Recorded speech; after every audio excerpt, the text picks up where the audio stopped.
बंदी छोड़ सतगुरु रामपाल जी परमेश्वर जी की जय हो। परम पिता परमात्मा सारी सृष्टि के रचनहार कुल मालिक असंख्य ब्रह्मांडों के स्वामी जगत गुरु तीनों लोकों में प्रवेश करके सबका धारण पोषण करने वाले राजाधिराज आत्माधार नाथों के नाथ देवों के देव महादेव सर्वेश्वर महेश्वर मृत्युंजय अजरो अमर आदि अनादि सनातनी प्रभु जगत पिता जगदीश्वर श्री श्री 1008 की उपाधि के वास्तविक अधिकारी अकाल मूरत सौद स्वरूपी राम वासुदेव सर्वगतम ब्रह्म परम पूज्य प्रथम पूज्य परम संत परम पुरुष परम धनी परम दयालु सत्य कबीर हक्का कबीर अल्लाहु कबीर अल्लाहु अकबर बाखबर अल्लाह ताला जगत के तारणहार जगत के मुक्तिदाता जगत के जगन्नाथ हारे के सहारे हिंदुओं के राम मुसलमानों के अल्लाह सिखों के वाहिगुरु ईसाइयों के मसीह दया के सागर दयानिधि करुणा के सागर करुणानिधि स्वयंभू परिभू संकट मोचन कष्ट हरण मंगल करण दुख भंजन अविगत कबीर निर्विकार निर्विषम परमात्मा अलय अलेख सतगुरु आदि अनादि सतगुरु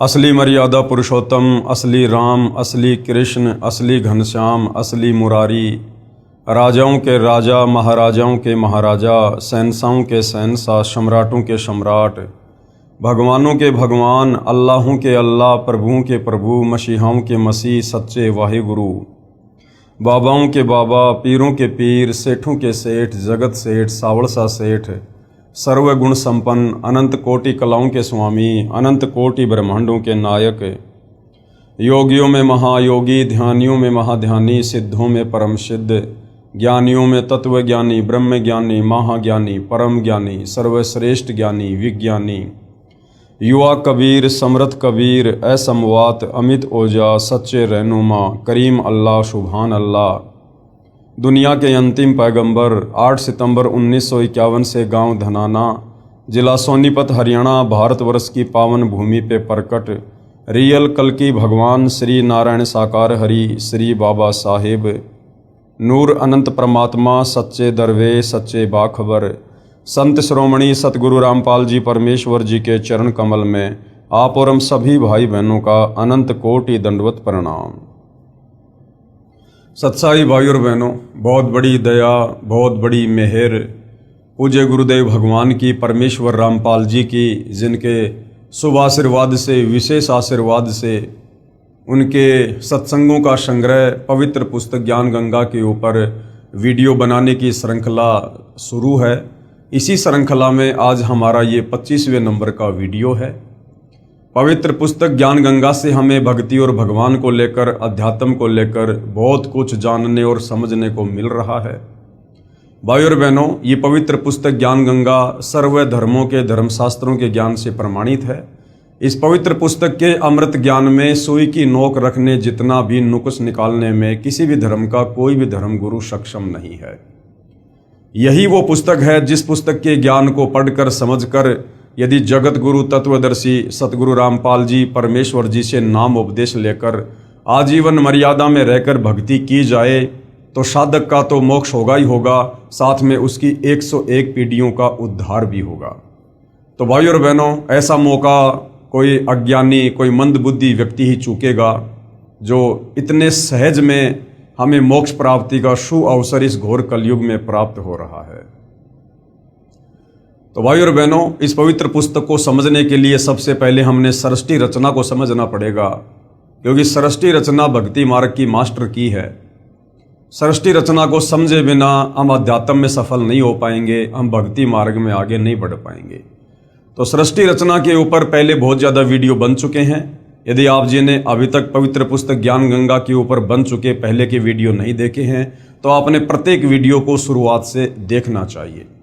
तो भाई और बहनों, सृष्टि रचना में सतगुरु रामपाल जी ने हमें जो जो बताया और दिखाया, आज हमारे धर्मों के धर्म ग्रंथ उसका समर्थन कर रहे हैं।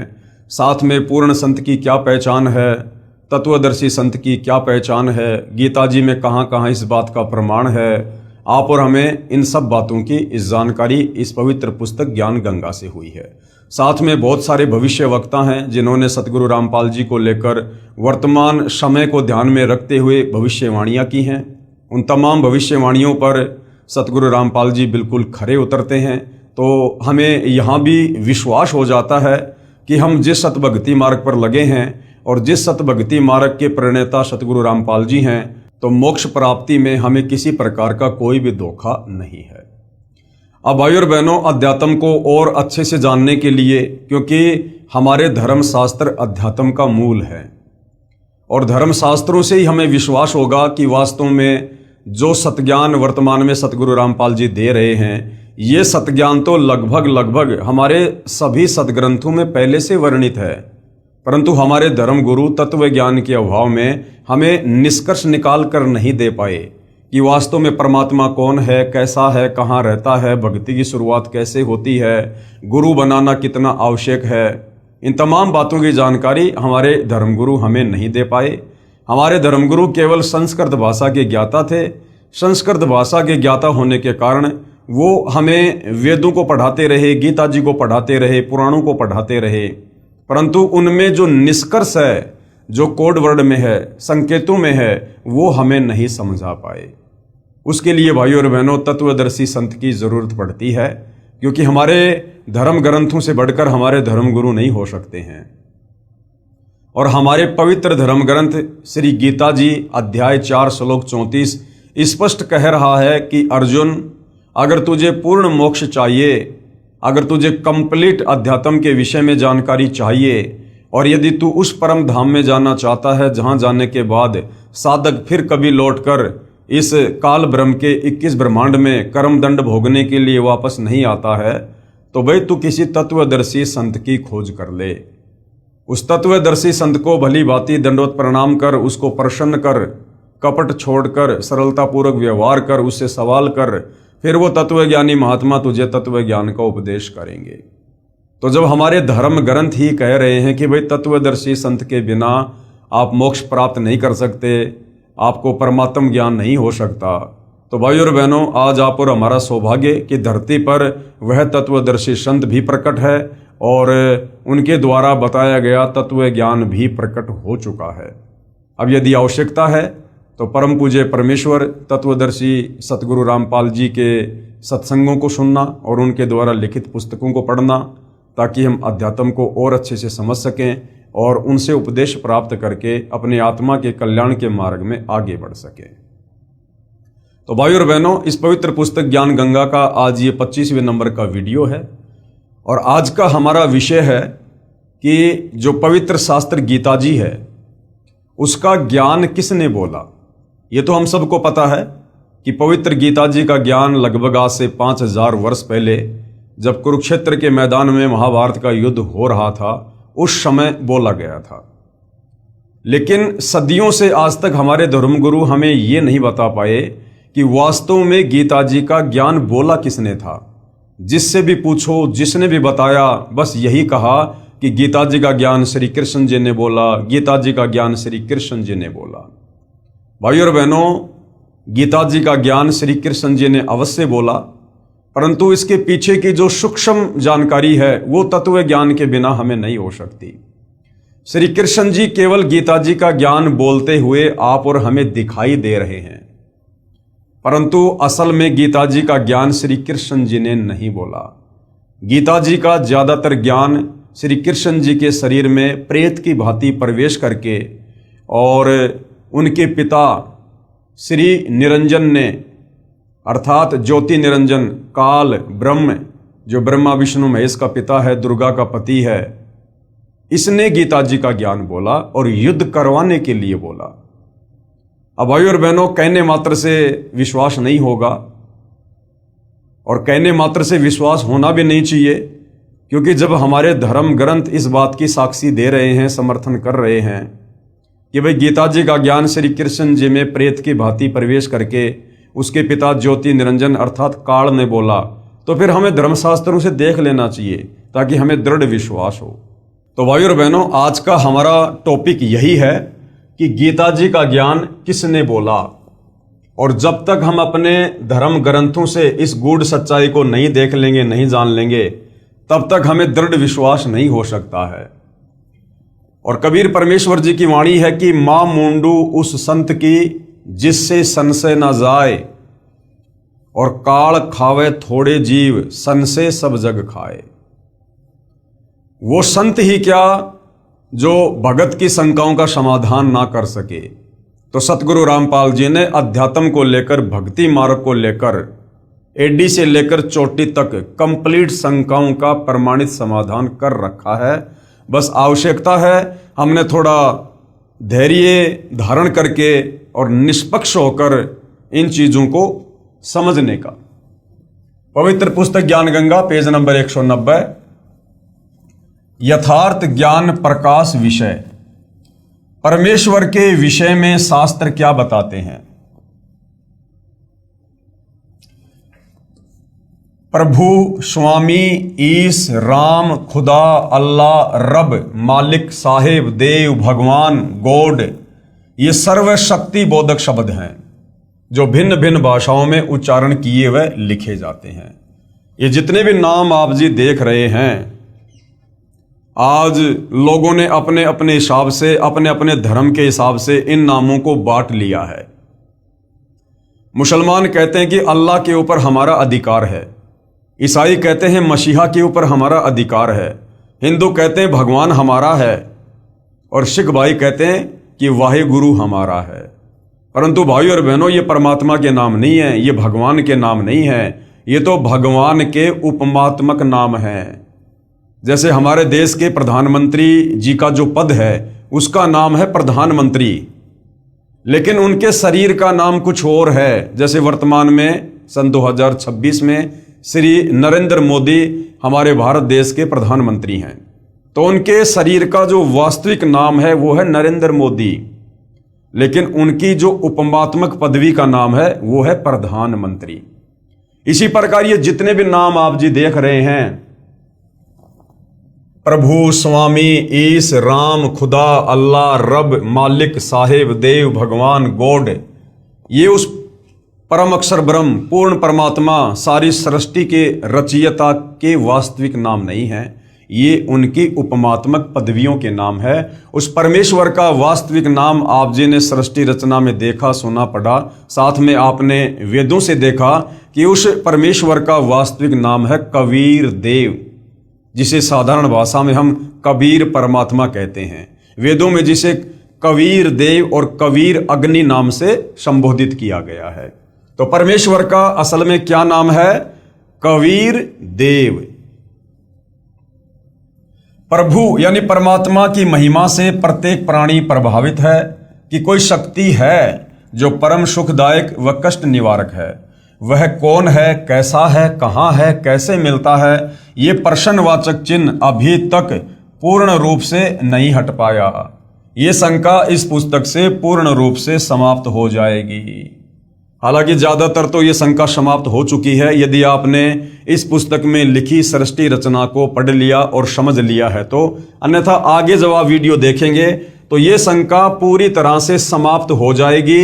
जो शंका सदियों से, सतयुग से परमात्मा चाहने वाली आत्माओं को अंदर से कचोट रही थी कि भाई हम जिस परमात्मा की भक्ति करना चाहते हैं, हम जिस परमात्मा को प्राप्त करना चाहते हैं, जिस परमेश्वर के गुण हमें धर्म ग्रंथों में लिखे हुए मिलते हैं कि वो बांझ को बेटा देता है, कोढ़ी को काया देता है, वो रोगी को निरोगी कर देता है, निर्धन को धन देता है, सर्व सुख देता है, वो परमात्मा है कौन, ताकि हम उसकी भक्ति शुरू करें। वो कैसा है, दिखाई कैसा देता है, वो रहता कहाँ है, क्या वो धरती पर आता है, वो आकार में है या वो निराकार है। आज तक हमारे धर्मगुरु तत्व ज्ञान के अभाव से हमारे इन प्रश्नों का कोई प्रमाणित सटीक जवाब नहीं दे पाए थे, जिस भेद से आज परम संत सतगुरु रामपाल जी ने पूर्णतया पर्दा हटा दिया है। वह कौन है, कैसा है, कहाँ है, कैसे मिलता है, ये प्रश्नवाचक चिन्ह अभी तक पूर्ण रूप से नहीं हट पाया। ये शंका इस पुस्तक के पूर्ण रूप से समाप्त हो जाएगी। जो शक्ति अंधे को आंखें प्रदान करे, गूंगे को आवाज, बहरे को कानों से श्रवण करवा दे, बांझ को पुत्र दे दे, निर्धन को धनवान बना दे, रोगी को स्वस्थ करे, जिसके यदि दर्शन हो जाएं तो अति आनंद हो, जो सर्व ब्रह्मांडों का रचनहार, पूर्ण शांतिदायक जगत गुरु तथा सर्वज्ञ है। अब जगत गुरु की भूमिका कौन निभाता है? स्वयं कबीर भगवान। तो वर्तमान में जगत गुरु की भूमिका कौन निभा रहे हैं? सतगुरु रामपाल जी, जिसकी आज्ञा बिना पत्ता भी नहीं हिल सकता, अर्थात सर्वशक्तिमान, जिसके सामने कुछ भी असंभव नहीं है। ऐसे गुण जिसमें हैं वह वास्तव में प्रभु यानी स्वामी, ईश, राम, भगवान, खुदा, अल्लाह, रहीम, मालिक, रब, गॉड कहलाता है। यानी ये तमाम उपरोक्त गुण जिस परम शक्ति में है वही वास्तव में परमात्मा है, वही सारी सृष्टि का मालिक है, वही सभी आत्माओं का जनक है। यहां पर एक बात विशेष विचारणीय है कि किसी भी शक्ति का ज्ञान किसी शास्त्र से ही होता है। उसी शास्त्र के आधार पर गुरुजन अपने अनुयायियों को मार्गदर्शन करते हैं। वह शास्त्र धार्मिक पुस्तकें हैं, चारों वेद, ऋग्वेद, सामवेद, यजुर्वेद, अथर्ववेद, श्रीमद् भागवत गीता, श्रीमद् भगवत सुधासागर, 18 पुराण, महाभारत, बाइबल, कुरान आदि प्रमाणित पवित्र शास्त्र हैं। चारों वेद स्वयं पूर्ण परमात्मा के आदेश से ज्योति निरंजन अर्थात काल ने समुद्र के अंदर अपने श्वासों के द्वारा गुप्त छिपा दिया तथा प्रथम बार सागर मंथन के समय ये चारों वेद श्री ब्रह्मा जी को प्राप्त हुए। ये जो वेद हैं, जो वेद ज्ञान है, ये वेद ज्ञान कबीर परमेश्वर जी ने इस ज्योति निरंजन, इस काल के अंतःकरण में डाल दिए थे। और आपने सृष्टि रचना को पढ़ा कि इस काल को जब सतलोक से 16 संकोश की दूरी पर कबीर परमेश्वर जी के द्वारा निष्कासित कर दिया गया था, उसके बाद इस काल ने अपने 21 ब्रह्मांड में सर्वप्रथम जब समुद्र मंथन दुर्गा जी के माध्यम से करवाया, अपने तीनों पुत्रों ब्रह्मा विष्णु महेश को सागर के किनारे भेजकर, उस समय इस ज्योति निरंजन ने वेद प्रकट किए। और उन वेदों में से ज्यादातर ज्ञान जो सतलोक के विषय में था, इस काल की गलतियों के विषय में था, इसके पाखंड के विषय में था, वो ज्ञान ज्यादातर इसने समाप्त कर दिया था। और बाकी का जो ज्ञान था वो इस काल ने समुद्र मंथन के द्वारा अपने बड़े पुत्र ब्रह्मा जी को दिया। ब्रह्मा जी ने वेदों को पढ़ा और जैसा भी उसे ज्ञान हुआ वो ज्ञान उन्होंने आगे अपने वंशजों को दिया, ब्राह्मणों को दिया, धर्म गुरुओं को दिया, और वो ज्ञान सदियों से धर्म गुरुओं के द्वारा समाज में फैलाया गया है। तो भाइयों और बहनों, इन 4 वेदों में भक्ति और भगवान को लेकर कंप्लीट ज्ञान नहीं है। वो कंप्लीट ज्ञान जो इस काल के द्वारा नष्ट कर दिया गया, उसी कंप्लीट ज्ञान को देने के लिए कबीर परमात्मा सतलोक से चलकर तत्वदर्शी संत की, जगत गुरु की भूमिका करते हुए इस पृथ्वी पर प्रकट होते हैं।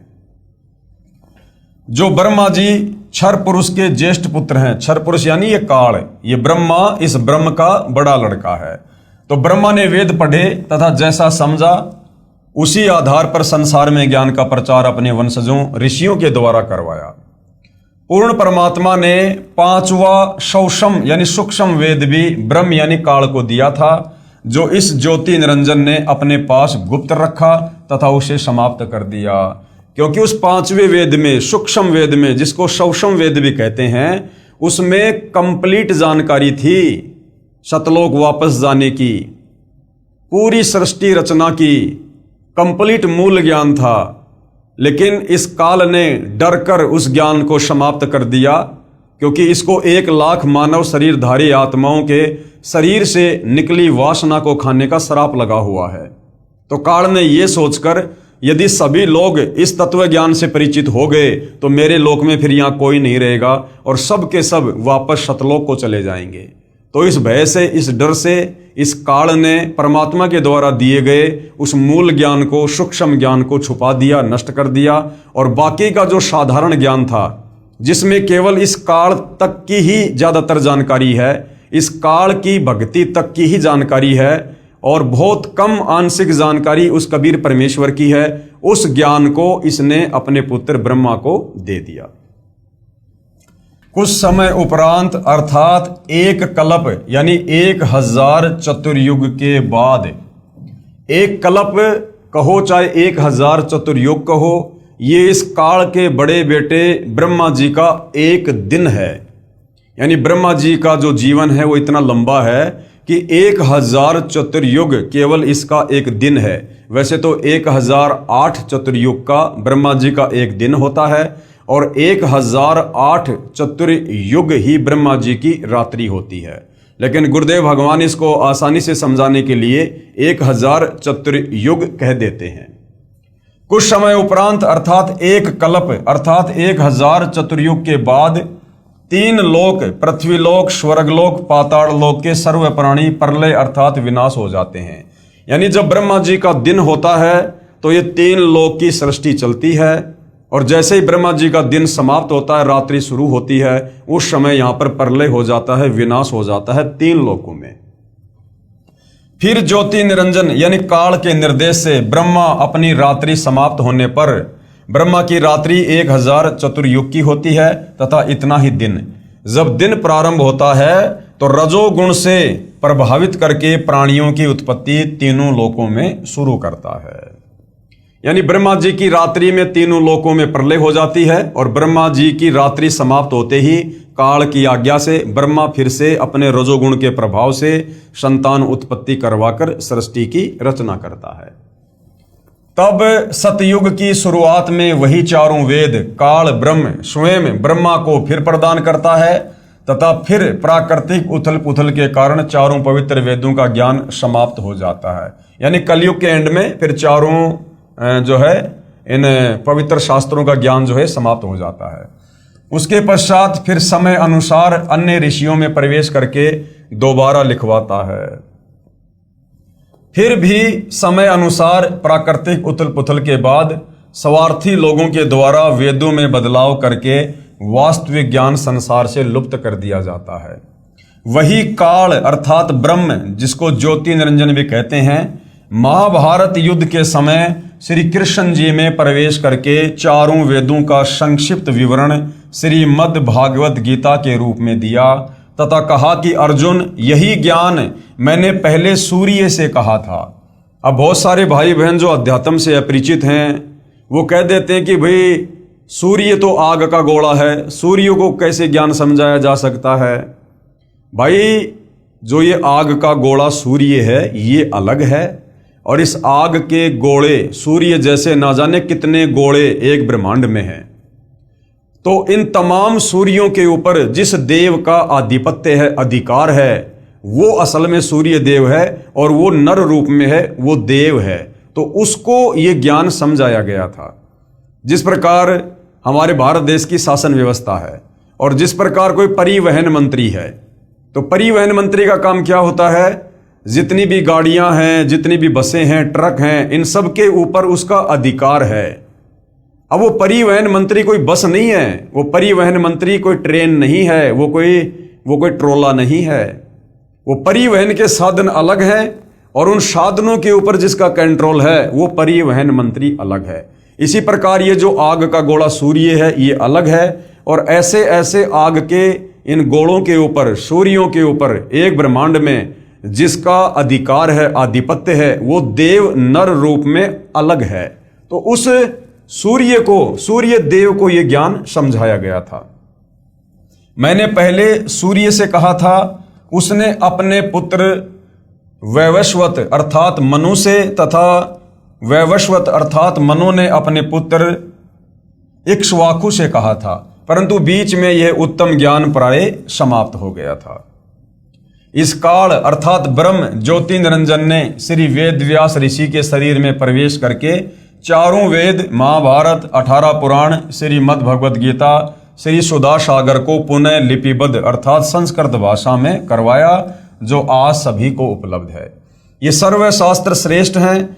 अब इन शास्त्रों को कलयुगी ऋषियों ने भाषा भाष्य अर्थात हिंदी अनुवाद करके अपने विचार मिलाने की कोशिश की है, जो स्पष्ट गलत दिखाई देते हैं। यानी वर्तमान में इन तमाम शास्त्रों का जिन जिन अनुवादकों ने अनुवाद किया है, तो तत्व ज्ञान के अभाव में इन्होंने अनुवाद करते समय बहुत ज्यादा मिलावट कर दी है, जो स्पष्ट गलत दिखाई देते हैं और व्याख्या से मेल नहीं खाते हैं। यानी मूल संस्कृत से, मूल श्लोकों से, मतलब मेल नहीं खाते हैं।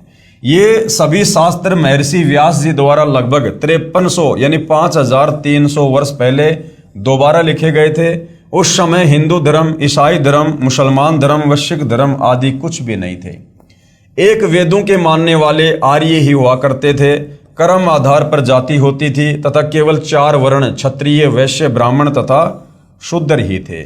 इसलिए ये जो चारों वेद हैं और जो पवित्र गीता जी का ज्ञान है, ये किसी धर्म या जाति विशेष के लोगों के लिए नहीं है, ये पूरे विश्व के मानव समाज के लिए है। क्योंकि जिस समय ये गीता जी का ज्ञान बोला गया था या जिस समय ये वेद लिखे गए थे, उस समय हमारे देश में ना कोई हिंदू था, ना कोई मुसलमान था, ना कोई सिख था, ना कोई जैनी था, ना कोई बौद्ध था। यानी आज से 5000 साल पहले द्वापर युग तक कोई धर्म नहीं था। हम सभी आर्य थे, हम सभी सनातनी थे, वेदों के अनुसार साधना किया करते थे। उसके बाद आगे चलकर इस कलयुग में इस काल बलि ने, क्योंकि इसको पहले से पता था कि कलयुग में परमात्मा सतलोक से चलकर आएंगे, अपने तत्व ज्ञान का प्रचार करेंगे और मेरे 21 ब्रह्मांड से आत्माओं को भक्ति देकर और सतलोक लेकर जाएंगे।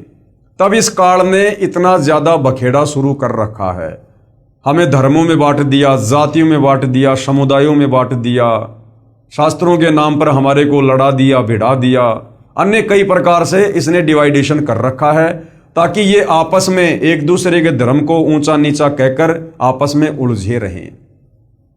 और जब वो तत्वदर्शी संत इस पृथ्वी पर आकर अपना अमृत ज्ञान दे, उस समय उसकी बात पर कोई भी यकीन ना करे और अपने ही धर्म व धर्म शास्त्रों को सर्वश्रेष्ठ मानकर उसी अज्ञान के ऊपर आरूढ़ रहें। इसलिए भाई और बहनों, ये 3 से 4 हजार वर्षों के बीच बीच में इस काल में इस ज्योति निरंजन ने ये सारा का सारा धर्म और जातियों का बखेड़ा शुरू किया है। वरना जिस समय ये गीता जी का ज्ञान दिया गया था महाभारत के युद्ध में, उस समय तक धरती पर कोई भी धर्म नहीं था। इससे एक तो यह प्रमाणित हो जाता है कि यह सर्वशास्त्र किसी धर्म या व्यक्ति विशेष के लिए नहीं है, ये केवल मानव मात्र के कल्याण हेतु है। दूसरा यह प्रमाणित होता है कि हमारे पूर्वज एक थे जिनके संस्कार आपस में मिले जुले हैं। आज जो हिंदू, मुसलमान, सिख, ईसाई, जैनी, बौद्ध, यहूदी बने हुए हैं, पहले हम सब एक ही थे, आर्य थे, सनातनी थे, हम सब के संस्कार एक जैसे ही हैं। हमारे पूर्वज सबसे पहले एक ही थे।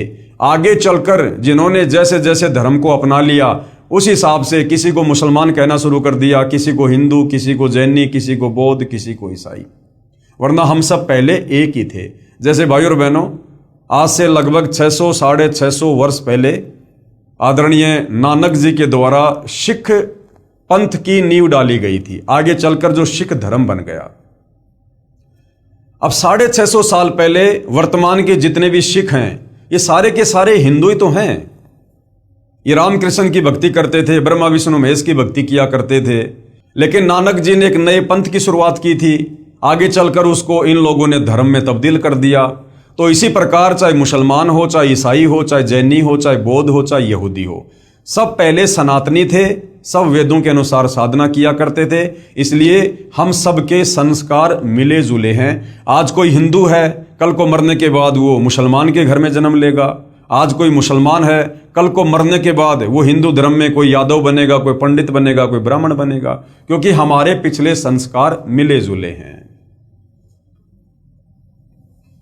सर्वप्रथम पवित्र शास्त्र गीता जी पर विचार करते हैं। पवित्र गीता जी, जिसका ज्ञान लगभग 5000 वर्ष पहले महाभारत युद्ध के दौरान कुरुक्षेत्र के मैदान में श्री कृष्ण जी के शरीर में प्रेत की भांति प्रवेश करके जो है ब्रह्मा विष्णु महेश के पिता ज्योति निरंजन काल ब्रह्म ने बोला, अब हम उसके ऊपर विचार करते हैं और अध्यात्म को समझते हैं। क्योंकि गीता जी को तो हम उस समय समझेंगे जब पहले हमें यह पता चलेगा कि वास्तव में गीता जी का ज्ञान बोला किसने है और क्यों बोला है। पवित्र गीता जी का ज्ञान किसने कहा है? पवित्र गीता जी के ज्ञान को उस समय बोला गया था जब महाभारत का युद्ध होने जा रहा था। अर्जुन ने युद्ध करने से इनकार कर दिया था। युद्ध क्यों हो रहा था? इस युद्ध को धर्म युद्ध की संज्ञा नहीं दी जा सकती। यह कोई सीमाओं का युद्ध नहीं था। कोई बाहरी देश हमारे देश के ऊपर आक्रमण नहीं कर रहे थे। ये आपस में भाई बंटवारे का युद्ध था, कौरव और पांडवों का। इस युद्ध को धर्म युद्ध की संज्ञा भी नहीं दी जा सकती, क्योंकि दो परिवारों का संपत्ति वितरण का विषय था। कौरवों तथा पांडवों का संपत्ति बंटवारा नहीं हो रहा था। कौरवों ने पांडवों को आधा राज्य भी देने से मना कर दिया था। दोनों पक्षों का बीच बचाव करने के लिए भगवान श्री कृष्ण जी 3 बार शांति दूत बनकर गए, परंतु दोनों ही पक्ष कौरव और पांडव अपनी अपनी जिद पर अटल थे। श्री कृष्ण जी ने युद्ध से होने वाली हानि से भी परिचित कराते हुए कहा कि ना जाने कितनी बहन विधवा होंगी, ना जाने कितने बच्चे अनाथ होंगे, महापाप के अतिरिक्त कुछ नहीं मिलेगा। युद्ध में न जाने कौन मरे कौन बचे।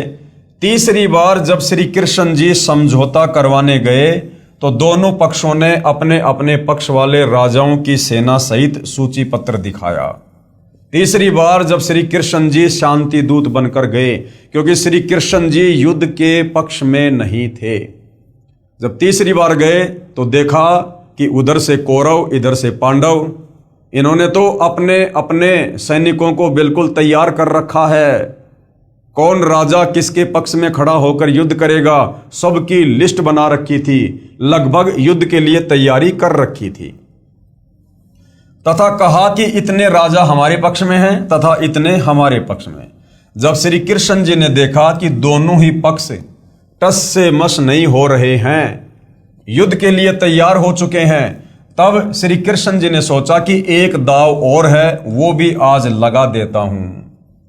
श्री कृष्ण जी ने सोचा कि कहीं पांडव मेरे संबंधी होने के कारण अपनी जिद इसलिए ना छोड़ रहे हों कि श्री कृष्ण जी तो हमारे साथ हैं, विजय हमारी होगी। क्योंकि श्री कृष्ण जी की बहन सुभद्रा जी का विवाह श्री अर्जुन से हुआ था, यानी श्री कृष्ण जी सांसारिक नाते में अर्जुन का साड़ा था। तो पांडव ये सोचकर पीछे नहीं हट रहे थे कि भाई श्री कृष्ण जी तो हमारे रिश्तेदार हैं, और जाहिर सी बात है श्री कृष्ण जी तो हमारे पक्ष में ही खड़े होकर लड़ाई करेंगे, और जब श्री कृष्ण जी हमारे साथ हो जाएंगे तो फिर युद्ध तो हम ही जीतेंगे। ये सोचकर पांडव भी पीछे कदम नहीं हटा रहे थे। तो श्री कृष्ण जी ने कहा कि एक तरफ मेरी सारी सेना होगी और दूसरी तरफ मैं होऊंगा, और इसके साथ साथ मैं वचनबद्ध भी होता हूं कि मैं हथियार भी नहीं उठाऊंगा।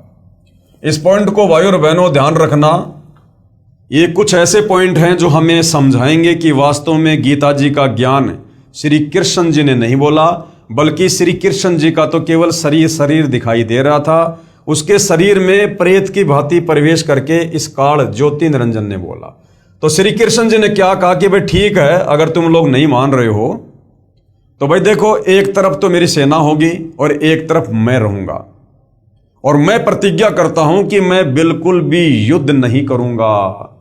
इसके साथ साथ मैं वचनबद्ध भी होता हूं कि मैं हथियार भी नहीं उठाऊंगा। लेकिन भाइयों और बहनों, आगे चलकर हम देखते हैं कि श्री कृष्ण जी ने रथ का पहिया हथियार के रूप में उठाकर बहुत सारे योद्धाओं को मौत के घाट उतारा। अब आगे हमें समझ में आएगा कि उस समय वो श्री कृष्ण नहीं था, उसके शरीर में उस समय ये काल ब्रह्म प्रेत की भांति प्रवेश था, और उस काल ने श्री कृष्ण जी के अंदर प्रवेश करके वो रथ का पहिया उठा के युद्ध किया। तो श्री कृष्ण जी ने प्रतिज्ञा की, और इसके साथ साथ मैं वचनबद्ध भी होता हूं कि मैं हथियार नहीं उठाऊंगा। इस घोषणा से पांडवों के पैरों के नीचे की जमीन खिसक गई। अब पांडवों ने सोचा भाई ये तो अनर्थ हो गया, हम तो श्री कृष्ण जी के ऊपर ही फूल रहे थे, पैर पीट रहे थे कि भाई श्री कृष्ण जी हमारे साथ में हैं, ये 3 लोक के भगवान हैं, और ये जिधर हो जाएंगे विजय उनकी होगी। और ये कह रहे हैं कि भाई मैं तो हथियार नहीं उठाऊंगा, तो बताओ फिर तो हम युद्ध हारेंगे ही हारेंगे। उनको लगा कि अब हमारी पराजय निश्चित है। तो पांडवों ने सोचा कि अब हमारी हार पक्की है। ये विचार करके 5 पांडव ये कहकर सभा से बाहर गए कि हम कुछ विचार कर लें। कुछ समय उपरांत श्री कृष्ण जी को सभा से बाहर आने की प्रार्थना की। श्री कृष्ण जी के बाहर आने पर पांडवों ने कहा कि हे भगवान, हमें 5 गांव दिलवा दो, हम युद्ध नहीं करना चाहते, हमारी इज्जत भी रह जाएगी, और आप चाहते हैं कि युद्ध ना हो, ये भी टल जाएगा। अब पांडवों ने देखा भैया युद्ध तो जीत नहीं पाएंगे, श्री कृष्ण जी तो हथियार उठाएंगे नहीं, तो हार पक्की है। तो अंत में पांचों पांडवों ने कहा कि भगवान आप हमें दुर्योधन से केवल 5 गांव दिलवा दो, उन गांवों से टैक्स वगैरह लेके और हम अपना जीवन यापन कर लेंगे, हम युद्ध नहीं चाहते, ना हम इसका बाकी राज्य चाहते। पांडवों के इस फैसले से श्री कृष्ण जी बहुत प्रसन्न हुए तथा सोचा कि बुरा समय टल गया। लेकिन भाई और बहनों, ये काल बलि ये बुरा समय टलने नहीं देता है। ये युद्ध इस काल ने करवाना था, क्योंकि इसको अपने भोजन का प्रबंध करना होता है। इसको प्रतिदिन 1 लाख मानव शरीरधारी आत्माओं का जो है भोजन करना पड़ता है। सभा में केवल कौरव तथा उनके समर्थक शेष थे। श्री कृष्ण जी ने कहा, दुर्योधन युद्ध टल गया, मेरी भी यह हार्दिक इच्छा थी, आप पांडवों को 5 गांव दे दो। वे कह रहे हैं कि हम युद्ध नहीं चाहते। अब उसी समय जब इस काल बलि ने देखा कि इस प्रकार से तो युद्ध टल जाएगा, उसी समय ये काल बलि दुर्योधन के अंदर प्रवेश कर गया, उसकी बुद्धि पर बैठ गया। दुर्योधन ने कहा कि पांडवों के लिए सुई की नोक जितनी भी जमीन नहीं है। अब 5 गांव भाई और बहनों कोई ज्यादा थोड़ी थे, लेकिन उसी समय दुर्योधन की बुद्धि पर काल सवार हो गया और दुर्योधन ने कहा कि सुई की नोक रखने जितनी जगह भी पांडवों के लिए नहीं है। यदि उन्हें चाहिए तो युद्ध के लिए कुरुक्षेत्र के मैदान में आ जाएं। इस बात से श्री कृष्ण जी ने नाराज होकर कहा कि दुर्योधन तो इंसान नहीं शैतान है। कहां आधा राज्य और कहां 5 गांव, मेरी बात मान ले, 5 गांव दे दे। श्री कृष्ण जी से नाराज होकर दुर्योधन ने सभा में उपस्थित योद्धाओं को आज्ञा दी कि श्री कृष्ण को पकड़ो तथा कारागार में डाल दो। आज्ञा मिलते ही योद्धाओं ने श्री कृष्ण जी को चारों तरफ से घेर लिया। अब ये पॉइंट भी ध्यान रखना भाई और बहनों, आगे काम आएगा। तब श्री कृष्ण जी ने क्या किया? श्री कृष्ण जी ने अपना विराट रूप दिखाया। यानी श्री कृष्ण जी जो कि विष्णु जी हैं, इन्होंने अपना विराट रूप, अपना तेजोमय रूप दिखाया इन्होंने, जिसके तेज के आगे सर्व योद्धाओं की आंखें चक्काचौंध हो गई। उस तेज को वो सहन नहीं कर पाए और इधर उधर छुपने लगे।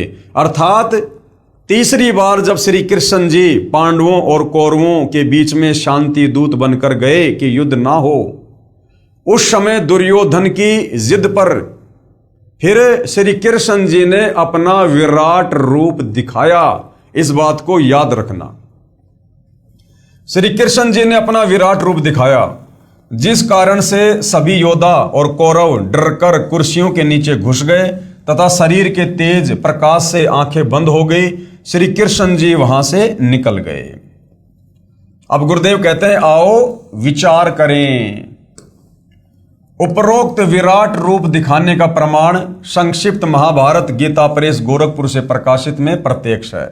जब कुरुक्षेत्र के मैदान में पवित्र गीता जी का ज्ञान सुनाते समय अध्याय 11 श्लोक 32 में पवित्र गीता बोलने वाला प्रभु कह रहा है कि अर्जुन, मैं बढ़ा हुआ काल हूं, अब सर्व लोकों को खाने के लिए प्रकट हुआ हूं, प्रवर्त हुआ हूं, प्रकट हुआ हूं। गीता जी अध्याय 11 श्लोक नंबर 32। महाभारत का युद्ध, दोनों तरफ सेनाएं हैं, सभी योद्धाएं हैं, बीच में श्री कृष्ण जी और अर्जुन जी रथ को लेकर खड़े हैं और गीता जी का उपदेश दिया जा रहा है। अब गीता जी अध्याय 11 श्लोक 32 क्या कह रहा है? जिसे दुनिया श्री कृष्ण समझ रही है, उसके अंदर प्रेत की भांति प्रवेश करके ये काल ब्रह्म क्या कह रहा है कि अर्जुन, गीता अध्याय 11 श्लोक 32 कि अर्जुन, मैं काल हूं, काल, और मैं सभी को खाने के लिए अभी अभी प्रवर्त यानी प्रकट हुआ हूं। अब विचार करो भाई और बहनों, श्री कृष्ण जी ये बात क्यों बोलेंगे कि मैं काल हूं? उससे पहले श्री कृष्ण जी ने कभी नहीं कहा अपने जीवन काल में कि मैं काल हूं। और श्री कृष्ण जी तो काल थे भी नहीं। श्री कृष्ण जी को देखकर तो पशु पक्षी भी, नर और नारी भी जो है बड़े आनंदित होते थे, बड़े प्यार प्रेम से रहा करते थे। और ना महाभारत के युद्ध के बाद कभी श्री कृष्ण जी ने कहा कि मैं काल हूं, क्योंकि उस समय श्री कृष्ण जी के शरीर में यह काल प्रवेश था। और कह रहा कि मैं अभी अभी परवर्त यानी प्रकट हुआ हूं, अभी अभी, जबकि श्री कृष्ण जी तो वहां पर पहले से ही थे। फिर ये क्यों कह रहा है कि मैं अभी अभी प्रकट हुआ हूं? क्योंकि उस समय श्री कृष्ण जी के शरीर में प्रेत की भांति ये काल प्रकट हुआ, इसलिए वो काल कह रहा कि भाई मैं तो अभी अभी प्रकट हुआ हूं। जो तू युद्ध नहीं करना चाह रहा ना, कि मैं युद्ध नहीं करना चाहता, मैं तो भिक्षा का अन्न खाकर अपना गुजारा कर लूंगा, मैं किसको मारूं, सामने मेरे तो यार दोस्त मित्र रिश्तेदार भाई बंधु हैं। तो काल ने देखा भैया अगर अर्जुन पीछे हट गया तो इसका मतलब कोई भी पांडव हथियार नहीं उठाएगा, फिर मेरे भोजन का इंतजाम कैसे होगा? तो उसी समय श्री कृष्ण जी के शरीर में यह काल प्रवेश करता है और इस अर्जुन को अपना विराट रूप दिखाता है, काल रूप दिखाता है, जिससे अर्जुन डर जाता है और कहता अर्जुन मैं काल हूं और अभी अभी प्रकट हुआ हूं। जबकि श्री कृष्ण जी तो वहां पर पहले से ही उपस्थित थे, लेकिन उस समय यह काल उसके अंदर प्रवेश करके प्रकट हुआ, इसलिए कह रहा कि मैं तो अभी अभी प्रकट हुआ हूं। गीता अध्याय 11 श्लोक 32 में पवित्र गीता बोलने वाला प्रभु यानी काल कह रहा है कि अर्जुन मैं बढ़ा हुआ काल हूं, अब सर्व लोगों को खाने के लिए प्रकट हुआ हूं। जरा सोचिए कि श्री कृष्ण जी तो पहले से ही अर्जुन जी के साथ में थे। यदि पवित्र गीता जी के ज्ञान को श्री कृष्ण जी बोल रहे होते तो ये नहीं कहते कि मैं अभी परवर्त यानी प्रकट हुआ हूं, क्योंकि वो तो पहले से थे। श्री कृष्ण जी काल नहीं थे जो कह रहे हैं ना कि मैं काल हूं, अध्याय 11 श्लोक 32 में कि अर्जुन मैं काल हूं। श्री कृष्ण जी काल नहीं थे, उनके दर्शन मात्र से मनुष्य पशु गाय आदि प्रसन्न होकर श्री कृष्ण जी के पास आकर प्यार पाते थे। क्या काल के पास आकर कोई प्रसन्न रह सकता है? उसकी तो शकल से भी डर लगे। जिनके दर्शन बिना गोपियों का खाना पीना छूट जाता था, इसलिए काल कोई और शक्ति है, वह श्री कृष्ण जी के शरीर में प्रेतवत यानी भूत की तरह प्रवेश करके और पवित्र श्रीमद् भगवत गीता जी के ज्ञान रूप में चारों पवित्र वेदों का सार बोल गया। उसकी 1000 भुजाएं हैं, किसकी? काल की। देखो श्री कृष्ण जी जब इस धरती पर प्रकट हुए तो एक मनुष्य रूप में प्रकट हुए, और वैसे ये श्री विष्णु जी हैं, तो श्री विष्णु जी 16 कला के भगवान हैं और ज्यादा से ज्यादा इनकी 4 भुजा हैं। जबकि गीता जी का ज्ञान देते समय खुद कह रहा है, जब उसको इस काल ने श्री कृष्ण जी में प्रवेश करके अर्जुन को अपना विराट रूप दिखाया, तो अर्जुन ने देखा कि ये तो 1000 भुजा वाला भगवान है, और अर्जुन खुद कह रहा कि हे सहस्त्रा बाहु, अर्थात 1000 भुजा वाले भगवान। अरे भैया श्री कृष्ण या श्री विष्णु जी तो केवल 4 भुजा रख सकते हैं, इससे ज्यादा नहीं बना सकते, कम से कम 2 और ज्यादा से ज्यादा 4।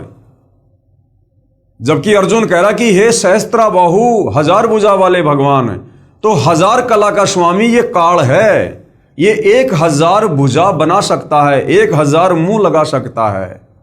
तो महाभारत के युद्ध में श्री कृष्ण जी के शरीर में प्रवेश करके ये काल बोल रहा है। उसकी 1000 भुजाएं हैं, किसकी? काल की। श्री कृष्ण जी श्री विष्णु जी के अवतार थे, जिनकी मात्र 4 भुजाएं हैं। फिर अध्याय 11 श्लोक 21 व 46 में अर्जुन कह रहा है कि भगवान आप तो ऋषियों देवताओं तथा सिद्धों को भी खा रहे हो, जो आपका ही गुणगान पवित्र वेदों के मंत्रों द्वारा उच्चारण कर रहे हैं। अब पहली बात तो श्री कृष्ण जी के भक्तों को, श्री विष्णु जी के भक्तों को विचार करना चाहिए। आप गीता जी को सत्य मानते हो, और यहां गीता जी अध्याय 11 श्लोक 21 और 46 को ध्यान से पढ़ो। अर्जुन खुद अपनी आंखों से देखकर कह रहा है कि भगवान आप तो उन्हीं को खा रहे हो जो आपकी भक्ति कर रहे हैं, आपकी पूजा कर रहे हैं, आप तो उन्हीं को खा रहे हो। तो बताओ भाई और बहनों, आप श्री कृष्ण जी की पूजा करते हो, श्री विष्णु जी की पूजा करते हो, और अर्जुन खुद अपनी आंखों से देखकर कह रहा कि भगवान आप तो उन्हीं को खा रहे हो जो आप ही की जय जयकार कर रहे हैं, जो आप ही की पूजा कर रहे हैं। तो श्री कृष्ण जी श्री विष्णु जी पूजा के योग्य नहीं हैं। लेकिन इस समय श्री कृष्ण जी में श्री विष्णु जी में काल प्रवेश था, 1000 भुजा का भगवान, ये ज्योति निरंजन, और ये सबको खा रहा था, क्योंकि ये ब्रह्मा विष्णु महेश को भी नहीं छोड़ता है। जब उनका समय पूरा होता है तो ये उनको भी तपतशिला पर भून भून के खाता है, क्योंकि इसको प्रतिदिन 1,00,000 मानव शरीरधारी आत्माओं के शरीर से निकली वासना खाने का श्राप लगा हुआ है। आप तो ऋषियों, देवताओं तथा सिद्धों को भी खा रहे हो। ये गीता अध्याय 11 श्लोक 21 और 46 में आप जी देख सकते हो।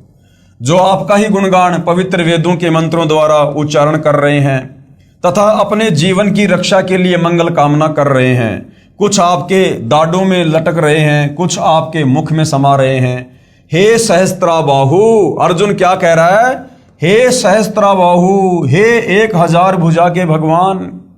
अगर श्री कृष्ण जी होते तो श्री कृष्ण जी तो भैया ज्यादा से ज्यादा 4 भुजा बना सकते हैं, क्योंकि ये विष्णु जी हैं, इससे ज्यादा नहीं। फिर 1000 भुजा कौन दिखा रहा है अर्जुन को? ये काल श्री कृष्ण जी में प्रवेश करके। हे सहस्त्राबाहु यानी 1000 भुजा के भगवान, अर्थात 1000 भुजा वाले भगवान, आप अपने उसी चतुर्भुज रूप में आइए। यानी अर्जुन भी नहीं समझ पा रहा था कि ये मामला क्या हो रहा है, तो अर्जुन डर गया और कहा कि भगवान आप अपने विष्णु रूप में दर्शन दीजिए, 4 भुजा वाले रूप में दर्शन दीजिए। आप अपने उसी चतुर्भुज रूप में आइए। मैं आपके विकराल रूप को देखकर धीरज नहीं पा रहा। यानी मैं तो डामाडोल हो गया, मैं तो भयभीत हो गया, मेरा तो कलेजा फटने को हो गया। आप अपने उसी चतुर्भुज रूप में, विष्णु रूप में मुझे दर्शन दीजिए। अध्याय 11 श्लोक 47 में पवित्र गीता जी को बोलने वाला प्रभु काल कह रहा है कि हे अर्जुन, यह मेरा वास्तविक काल रूप है, जिसे तेरे अतिरिक्त पहले किसी ने नहीं देखा। क्योंकि इसने सौगंध खा रखी है कि किसी भी प्रकार की भक्ति से, जप से, तप से कोई मेरे काल रूप का दर्शन नहीं कर सकता। इसने दुर्गा को कह दिया था कि दुर्गा, आज के बाद मैं किसी को अपने वास्तविक काल रूप में दर्शन नहीं दूंगा। यदि आपने सृष्टि रचना पढ़ी है तो आपको समझ आ रहा होगा। अब विचार करना भाइयों और बहनों, यहां पर गीता जी अध्याय 11 श्लोक 47 आप जी नोट कर सकते हो, देख सकते हो पवित्र गीता जी में।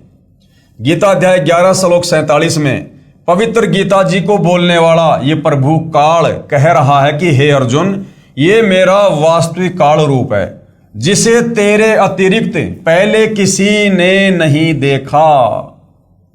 अब विचार करो भाइयों और बहनों, यदि इस महाभारत के युद्ध के समय ये विराट रूप अगर श्री कृष्ण जी दिखा रहे होते, पहली बात तो श्री कृष्ण जी 1000 भुजा बना नहीं सकते, क्योंकि ये केवल 4 भुजा के भगवान हैं। और यदि ये ज्ञान श्री कृष्ण जी दे रहे होते तो ये बात कभी नहीं बोलते कि अर्जुन, तेरे अतिरिक्त पहले किसी ने नहीं देखा, कि मेरा ये विराट रूप तेरे अलावा पहले किसी ने नहीं देखा। जबकि थोड़ी देर पहले आपने देखा कि जब श्री कृष्ण जी तीसरी बार शांति समझौता करवाने के लिए दुर्योधन की सभा में गए, तो दुर्योधन ने नाराज होकर अपने सैनिकों को आदेश दिया कि श्री कृष्ण जी को बंदी बनाकर जेल में डाल दो। उस समय श्री कृष्ण जी ने अपना विराट रूप दिखाया था और उसका विराट रूप वहां पर उपस्थित सभी योद्धाओं ने देखा था। तो श्री कृष्ण जी तो पहले अपना विराट रूप दुर्योधन की सभा में दिखा चुके थे। अब यदि महाभारत का ज्ञान देते समय अगर श्री कृष्ण जी ने विराट रूप दिखाया होता तो श्री कृष्ण जी फिर कभी भी अर्जुन को यह बात नहीं बोलता कि जिसे तेरे अतिरिक्त पहले किसी ने नहीं देखा, जबकि पहले वो दुर्योधन की सभा में दिखा चुके थे। तो यहां पर गीता जी का ज्ञान बोलते समय 1000 भुजा बनाकर अर्जुन को जो विराट रूप दिखाया है वो श्री कृष्ण जी के शरीर में प्रवेश करके और इस काल ने दिखाया, जो कह रहा कि अर्जुन, तेरे अलावा मेरा ये विराट रूप पहले किसी ने नहीं देखा। अगर श्री कृष्ण जी होते तो श्री कृष्ण जी तो पहले दुर्योधन की सभा में अपना विराट रूप दिखा चुके थे। तो इससे भी सिद्ध होता है कि महाभारत के समय गीता जी का ज्ञान श्री कृष्ण जी ने नहीं, बल्कि श्री कृष्ण जी के शरीर में प्रेत की भांति प्रवेश करके इस ज्योति निरंजन काल ने बोला है। अध्याय 11 श्लोक 47 में पवित्र गीता जी को बोलने वाला प्रभु यानी काल कह रहा है कि हे अर्जुन, यह मेरा वास्तविक काल रूप है, जिसे तेरे अतिरिक्त पहले किसी ने नहीं देखा था।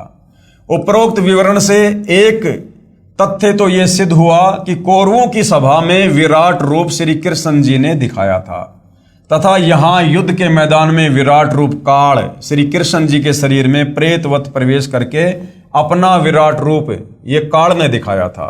नहीं तो ये नहीं कहता, नहीं तो श्री कृष्ण जी ये नहीं कहता कि ये विराट रूप तेरे अतिरिक्त पहले किसी ने नहीं देखा है, क्योंकि श्री कृष्ण जी अपना विराट रूप कौरवों की सभा में पहले ही दिखा चुके थे। अब भाई और बहनों, ये है सूक्ष्म ज्ञान, तत्व ज्ञान, जिसको कबीर परमेश्वर जी के अलावा धरती पर प्रकट होकर और कोई नहीं समझा सकता। उनके अलावा किसी की बुद्धि में ये सूक्ष्म ज्ञान नहीं आ सकता। तो हमारे पवित्र ग्रंथ गीता जी में सारी सच्चाई लिखी हुई है, लेकिन तत्व ज्ञान के अभाव से हमारे धर्मगुरु समझ नहीं पाए। दूसरी ये बात सिद्ध हुई कि पवित्र गीता जी को बोलने वाला काल ब्रह्म ज्योति निरंजन है, न कि श्री कृष्ण जी, क्योंकि श्री कृष्ण जी ने पहले कभी नहीं कहा कि मैं काल हूं, तथा बाद में भी नहीं कहा कि मैं काल हूं। श्री कृष्ण जी काल नहीं हो सकते, उनके दर्शन मात्र को तो दूर दूर क्षेत्र के स्त्री तथा पुरुष तड़पा करते थे। अब आगे क्या कह रहे हैं पूज्य गुरुदेव, विराट रूप क्या होता है? विराट रूप, आप दिन के समय या चांदनी रात्रि में जब आपके शरीर की छाया छोटी, लगभग शरीर जितनी लंबी हो या कुछ बड़ी हो, उस छाया के सीने वाले स्थान पर यानी छाती वाली जगह पर 2 मिनट तक एक टक देखिए, चाहे आंखों से पानी भी क्यों ना गिरे। फिर सामने आकाश की तरफ देखिए, आपको अपना ही विराट रूप दिखाई देगा, जो सफेद रंग का आसमान को छू रहा होगा। इसी प्रकार प्रत्येक मानव अपना विराट रूप रखता है, परंतु जिनकी भक्ति शक्ति ज्यादा होती है उनका उतना ही तेज अधिक होता जाता है। इसी प्रकार श्री कृष्ण जी भी पूर्व भक्ति शक्ति से सिद्धि युक्त थे। उन्होंने भी अपनी सिद्धि शक्ति से अपना विराट रूप प्रकट कर दिया, जो काल के तेजोमय शरीर यानी विराट से कम तेज का था। तीसरी बात यह सिद्ध हुई कि पवित्र गीता जी बोलने वाला प्रभु काल सहस्त्राबाहु अर्थात 1000 भुजा युक्त है, तथा श्री कृष्ण जी तो श्री विष्णु जी के अवतार हैं, जो 4 भुजा युक्त हैं। श्री विष्णु जी 16 कला युक्त हैं, तथा श्री ज्योति निरंजन अर्थात ये काल भगवान 1000 कला युक्त है। तो गीता जी अध्याय 11 श्लोक 47 में अपना काल रूप दिखाते समय जो 1000 भुजा दिखाई है, तो वो श्री कृष्ण जी नहीं थे, क्योंकि श्री कृष्ण जी विष्णु जी के अवतार हैं और विष्णु जी 16 कला के भगवान हैं। ये ज्यादा से ज्यादा 4 भुजा बना सकते हैं, इससे ज्यादा नहीं। तो 1000 भुजा वाला जिसने अर्जुन को महाभारत के युद्ध के समय विराट रूप में दर्शन दिए, वो कौन है? काल। तो गीता का ज्ञान किसने बोला? काल ने। क्यों बोला? महाभारत का युद्ध करवाने के लिए। जैसे एक बल्ब 60 वाट का होता है, एक बल्ब 100 वाट का होता है और एक बल्ब 1000 वाट का होता है। रोशनी सभी बल्बों की होती है, परंतु बहुत अंतर होता है। ठीक इसी प्रकार दोनों भगवानों की शक्ति काल और श्री कृष्ण जी की तथा विराट रूप का तेज भिन्न भिन्न था।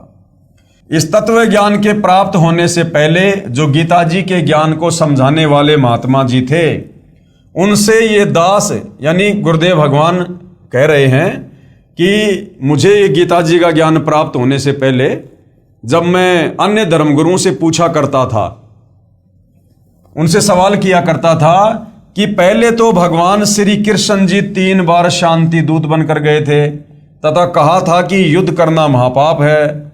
जब श्री अर्जुन जी ने स्वयं युद्ध करने से मना करते हुए कहा कि हे देव की नंदन, मैं युद्ध नहीं करना चाहता, सामने खड़े सब जनों व नातियों तथा सैनिकों का होने वाला विनाश देखकर मैंने अटल फैसला कर लिया कि मुझे 3 लोक का राज्य भी प्राप्त हो तो भी मैं युद्ध नहीं करूंगा। कौन बोला? अर्जुन।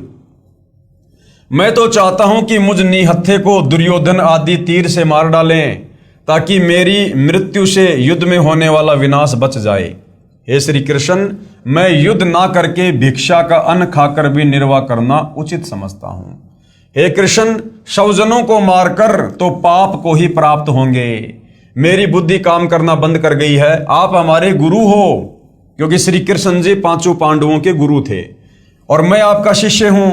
आप जो हमारे हित में हो वही सलाह दीजिए, परंतु मैं नहीं मानता हूं कि आपकी कोई भी सलाह मुझे युद्ध के लिए राजी कर पाएगी, अर्थात मैं युद्ध नहीं करूंगा। अर्जुन ने साफ साफ श्री कृष्ण जी को कह दिया था। इसका प्रमाण कहाँ है? प्रमाण है पवित्र गीता जी अध्याय 1 श्लोक नंबर 31 से 39 तथा 46 तथा अध्याय 2 श्लोक 5 से 8 में। फिर श्री कृष्ण जी में प्रवेश काल बार बार कह रहा है कि अर्जुन कायर मत बन। अब काल ने देखा भैया अर्जुन तो युद्ध करने के लिए बिल्कुल भी तैयार नहीं हो रहा है, और युद्ध नहीं करेगा तो फिर मेरे भोजन का क्या होगा। उसके बाद तुरंत श्री कृष्ण जी में ये काल प्रवेश कर जाता है। फिर श्री कृष्ण जी में प्रवेश काल बार बार कह रहे हैं कि अर्जुन कायर मत बन, युद्ध कर, या तो युद्ध में मारा जाकर स्वर्ग को प्राप्त होगा या युद्ध जीतकर पृथ्वी के राज्य को भोगेगा, आदि आदि कहकर ऐसा भयंकर विनाश करवा डाला जो आज तक के संत महात्माओं तथा सभ्य लोगों के चरित्र में ढूंढने से भी नहीं मिलता है। तब वे नादान गुरुजी नीम हकीम कहा करते थे कि अर्जुन क्षत्रिय धर्म को त्याग रहा था। तब वो नादान धर्मगुरु क्या कहा करते थे सवाल के जवाब में कि भाई उस समय अर्जुन अपने क्षत्रिय धर्म को त्याग रहा था, और अगर उस समय श्री कृष्ण जी अगर अर्जुन को कहकर युद्ध ना करवाते तो आने वाले समय में इस धरती पर जो है वीर पैदा होने बंद हो जाते। कि अर्जुन क्षत्रिय धर्म को त्याग रहा था, इससे क्षत्रित्व को हानि तथा सूरवीरता का सदा के लिए विनाश हो जाता। अर्जुन को क्षत्रिय धर्म पालन करवाने के लिए ये महाभारत का युद्ध श्री कृष्ण जी ने करवाया था। अब गुरुदेव कह रहे हैं कि पहले तो मैं उनकी इस नादानों वाली कहानी से चुप हो जाता था क्योंकि मुझे स्वयं ज्ञान नहीं था। अब भाई और बहनों ऐसी बात नहीं है कि गुरुदेव जी को ज्ञान नहीं था, लेकिन उस समय शास्त्र दिखाने का वो ठीक का समय नहीं आया था, इसलिए परमात्मा ऐसी ही लीला कर रहे थे। पुनर्विचार करें, भगवान श्री कृष्ण जी स्वयं क्षत्रिय थे। कंस के वध के उपरांत श्री अग्रसेन जी ने मथुरा की बागडोर अपने दोते श्री कृष्ण जी को संभाल दी। एक दिन नारद जी ने श्री कृष्ण जी को बताया कि निकट ही एक गुफा में एक सिद्धि युक्त राक्षस राजा मुचकंद सोया पड़ा है। वो 6 महीने सोता है तथा 6 महीने जागता है, और जागने पर 6 महीने युद्ध करता रहता है तथा 6 महीने सोने के समय यदि कोई उसकी निद्रा भंग कर दे तो मुचकंद की आंखों से अग्निबाण छूटते हैं तथा सामने वाला तुरंत मृत्यु को प्राप्त हो जाता है। आप सावधान रहना, ये कहकर श्री नारद जी चले गए। कुछ समय के उपरांत श्री कृष्ण जी को छोटी उम्र में मथुरा के सिंहासन पर बैठा देखकर एक काल्यवन नामक राजा ने 18 करोड़ सेना लेकर मथुरा पर आक्रमण कर दिया। श्री कृष्ण जी ने देखा कि दुश्मन की सेना बहुसंख्या में है तथा न जाने कितने सैनिक मृत्यु को प्राप्त होंगे, क्यों न काल्यावन का वध मुचकंद से करवा दूं। ये विचार करके भगवान श्री कृष्ण जी ने काल्यावन को युद्ध के लिए ललकारा तथा युद्ध का मैदान छोड़कर क्षत्रिय धर्म को भूलकर विनाश टालना आवश्यक जानकर भाग लिए और उस गुफा में प्रवेश किया जिसमें मुचकंद सोया हुआ था। मुचकंद के शरीर पर अपना पीतांबर यानी वो पीली चद्दर डालकर श्री कृष्ण जी गुफा में गहरे जाकर छुप गए। पीछे पीछे काल्यावन भी उसी गुफा में प्रवेश कर गया। मुचकंद को श्री कृष्ण समझकर मुचकंद का पैर पकड़कर घुमा दिया तथा कहा कि कायर, तुझे छुपे हुए को थोड़े छोड़ूंगा। पीड़ा के कारण मुचकंद की निंद्रा भंग हुई, नेत्रों से अग्निबाण निकले तथा काल्यावन का वध हुआ। अब जो नादान धर्म गुरु सवाल करने पर कहा करते थे कि भाई अगर श्री कृष्ण जी अर्जुन को युद्ध के लिए तैयार नहीं करते तो आने वाले समय में क्षत्रित्व धर्म है वो नष्ट हो जाता, सूरवीरता नष्ट हो जाती। अब गुरुदेव ने यह कथा सुनाई है कि जब काल्यावन ने अपनी सेना लेकर मथुरा पर आक्रमण किया, उस समय मथुरा के राजा श्री कृष्ण जी थे।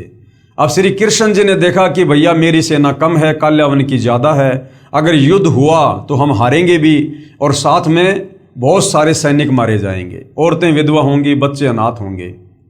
उस समय श्री कृष्ण जी ने अपना क्षत्रित्व धर्म त्याग कर और मुचकंद को ललकार कर और युद्ध छोड़कर भाग लिए। आगे आगे श्री कृष्ण जी, पीछे पीछे काल्यावन, और काल्यावन का मुचकंद से फिर वध करवाया। और उस समय मैदान छोड़कर, वो रण का मैदान, युद्ध का मैदान छोड़कर भागने के कारण श्री कृष्ण जी को रणछोड़ दास कहा जाने लगा। रणछोड़ दास। तो भाइयों और बहनों, अगर महाभारत युद्ध के समय, अगर उस समय श्री कृष्ण जी होते, अगर उनमें काल प्रवेश ना होता, तो श्री कृष्ण जी भैया युद्ध को टालने के लिए क्षत्रित्व धर्म की भी चिंता ना करते। जब वे खुद क्षत्रित्व धर्म को त्याग कर और युद्ध को टाल सकते हैं, तो क्या महाभारत के समय वे क्षत्रित्व धर्म को छोड़कर क्या कोई और तरीका नहीं निकाल सकते थे युद्ध को टालने के लिए? श्री कृष्ण जी की कोशिश थी, चाहे कुछ भी हो, युद्ध ना हो, लेकिन ये काल जिसका कंट्रोल 21 ब्रह्मांड में सबके ऊपर है, ये ब्रह्मा विष्णु महेश भी उसके अधीन है, उसकी प्रेरणा से चलते हैं, उसके रिमोट से चलते हैं। तो जैसा इस काल ने महाभारत के युद्ध में चाहा, वैसा ही श्री कृष्ण जी ने किया, अर्थात इसने श्री कृष्ण जी के शरीर में प्रवेश करके युद्ध करवाया। काल्यावन के सैनिक तथा मंत्री अपने राजा के शव को लेकर वापस चल पड़े, क्योंकि उस समय युद्ध में राजा मर जाता था तो सेना हथियार डाल दिया करती थी। तो काल्यावन के सेनापति ने देखा भाई काल्यावन तो मर चुका है, तो उसी समय वो लोग वापस चले गए, क्योंकि युद्ध में राजा की मृत्यु सेना की हार मानी जाती थी। जाते हुए कह गए कि हम नया राजा नियुक्त करके शीघ्र ही आएंगे तथा श्री कृष्ण तुझे नहीं छोड़ेंगे। अब श्री कृष्ण जी को टेंशन हो गई। तब श्री कृष्ण जी ने अपने मुख्य अभियंता यानी चीफ इंजीनियर श्री विश्वकर्मा जी को बुलाकर कहा कि कोई ऐसा स्थान खोजो जिसके 3 तरफ समुद्र हो तथा एक ही रास्ता यानी द्वार हो, क्योंकि विश्वकर्मा जी इन देवताओं के चीफ इंजीनियर हैं। इनके निर्माण कार्य विश्वकर्मा जी अपनी सिद्धि से करते हैं। वहां पर अति शीघ्र एक द्वार वाली नगरी बसा दो, हम शीघ्र ही यहां से प्रस्थान करेंगे। यानी झगड़े से बचने के लिए तो श्री कृष्ण जी ने मथुरा छोड़ी और द्वारिका गए। अब वो श्री कृष्ण क्या महाभारत के युद्ध में अर्जुन को डरा के, धमका के, विराट रूप दिखा के क्या वो युद्ध करवाएगा? तो ये समझाना चाह रहे हैं गुरुदेव भगवान कि वो युद्ध श्री कृष्ण जी के शरीर में प्रवेश करके इस काल में करवाया। श्री कृष्ण जी ने कहा ये मूर्ख लोग यहां चैन से नहीं जीने देंगे। श्री कृष्ण जी इतने नेक आत्मा तथा युद्ध विपक्षी थे कि अपने क्षत्रित्व को भी दांव पर रखकर युद्ध को टाला, यानी मैदान छोड़कर भाग लिए काल्यावन के आगे। क्या फिर वही श्री कृष्ण जी अपने प्यारे साथी व संबंधी को युद्ध करने की बुरी सलाह दे सकते हैं? क्या अर्जुन को सलाह देगा वो श्री कृष्ण? तथा स्वयं युद्ध न करने का वचन करने वाले दूसरे को युद्ध की प्रेरणा दे सकते हैं? और श्री कृष्ण जी ने तो साफ साफ कह दिया था कि भाई देखो, मैं पांडवों की तरफ हूं लेकिन मैं हथियार नहीं उठाऊंगा। अब बताओ, खुद लड़ाई ना लड़ने वाले श्री कृष्ण क्या अर्जुन को युद्ध के लिए तैयार करेंगे? तो युद्ध के लिए अर्जुन को डरा धमकाकर, विराट रूप दिखाकर जो है इस काल बलि ने तैयार किया। तो महाभारत के युद्ध में गीता जी का ज्ञान श्री कृष्ण जी ने नहीं, बल्कि श्री कृष्ण जी के शरीर में प्रेत की तरह प्रवेश करके इस काल ने, ज्योति निरंजन ने बोला अपने भोजन के लिए। क्योंकि जब तक आप सृष्टि रचना को नहीं पढ़ेंगे, नहीं सुनेंगे, नहीं समझेंगे, आपको यह धर्मशास्त्र समझ में नहीं आ सकते। क्या फिर वही श्री कृष्ण जी अपने प्यारे साथी व संबंधी को युद्ध करने की बुरी सलाह दे सकते हैं तथा स्वयं युद्ध न करने का वचन करने वाले दूसरे को युद्ध की प्रेरणा दे सकते हैं? नहीं, अर्थात कभी नहीं। भगवान श्री कृष्ण रूप में स्वयं श्री विष्णु जी ही अवतार धार कर आए थे। एक समय श्री भृगु ऋषि ने आराम से बैठे भगवान श्री विष्णु जी श्री कृष्ण जी के सीने में लात घात किया, अर्थात भृगु ऋषि ने श्री विष्णु जी की छाती पर लात मारी। श्री विष्णु जी ने श्री भृगु ऋषि जी के पैर को सहलाते हुए कहा कि हे ऋषिवर, आपके कोमल पैर को कहीं चोट तो नहीं आई? क्योंकि मेरा सीना तो कठोर पत्थर जैसा है। यदि श्री विष्णु जी अर्थात श्री कृष्ण जी युद्ध प्रिय होते तो सुदर्शन चक्र से श्री भृगु जी के इतने टुकड़े कर सकते थे कि गिनती भी नहीं होती। इसलिए अर्जुन को डरा धमकाकर महाभारत के युद्ध में लड़ाई के लिए, युद्ध के लिए श्री कृष्ण जी ने तैयार नहीं किया, बल्कि श्री कृष्ण जी के शरीर में प्रेत की भांति प्रवेश करके इस काल ने, ज्योति निरंजन ने किया। वास्तविकता ये है कि काल भगवान जो 21 ब्रह्मांड का प्रभु है, मालिक है, उसने प्रतिज्ञा की है कि मैं अपने शरीर में व्यक्त यानी मानव सदृश से अपने वास्तविक रूप में सबके सामने नहीं आऊंगा, यानी किसी को दर्शन नहीं दूंगा। उसी ने सूक्ष्म शरीर बनाकर प्रेत की तरह श्री कृष्ण जी के शरीर में प्रवेश करके पवित्र गीता जी का ज्ञान तो सही यानी वेदों का सार कहा, परंतु युद्ध करवाने के लिए अटकलबाजी में भी कसर नहीं छोड़ी। काल अर्थात ब्रह्म कौन है ये जानने के लिए पढ़िए सृष्टि रचना, इसी पुस्तक ज्ञान गंगा के पेज नंबर 22 से 74 तक, जो कि हम पहले अच्छी प्रकार से पढ़ चुके हैं। क्योंकि सृष्टि रचना को पढ़े बिना हमें नहीं पता चलेगा कि ये काल क्यों है, ये काल क्यों बना, इसको 1 लाख मानव शरीरधारी आत्माओं का भोजन करने का श्राप क्यों लगा, और ये क्यों अपने वास्तविक काल रूप में किसी को दर्शन नहीं देता, क्यों इसने महाभारत के युद्ध के समय श्री कृष्ण जी के शरीर में प्रेत की भांति प्रवेश करना पड़ा। तो सृष्टि रचना से हमें इसका ज्ञान होगा।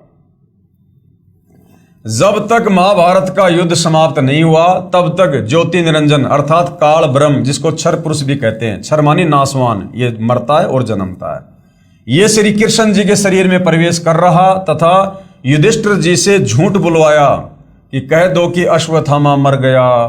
भीम के पोते तथा घटोत्कच के पुत्र बबरू भान का यानी श्याम जी का शीश कटवाया तथा स्वयं रथ के पहिए को हथियार रूप में उठाया, जबकि श्री कृष्ण जी ने तो प्रतिज्ञा की थी कि मैं युद्ध में हथियार नहीं उठाऊंगा।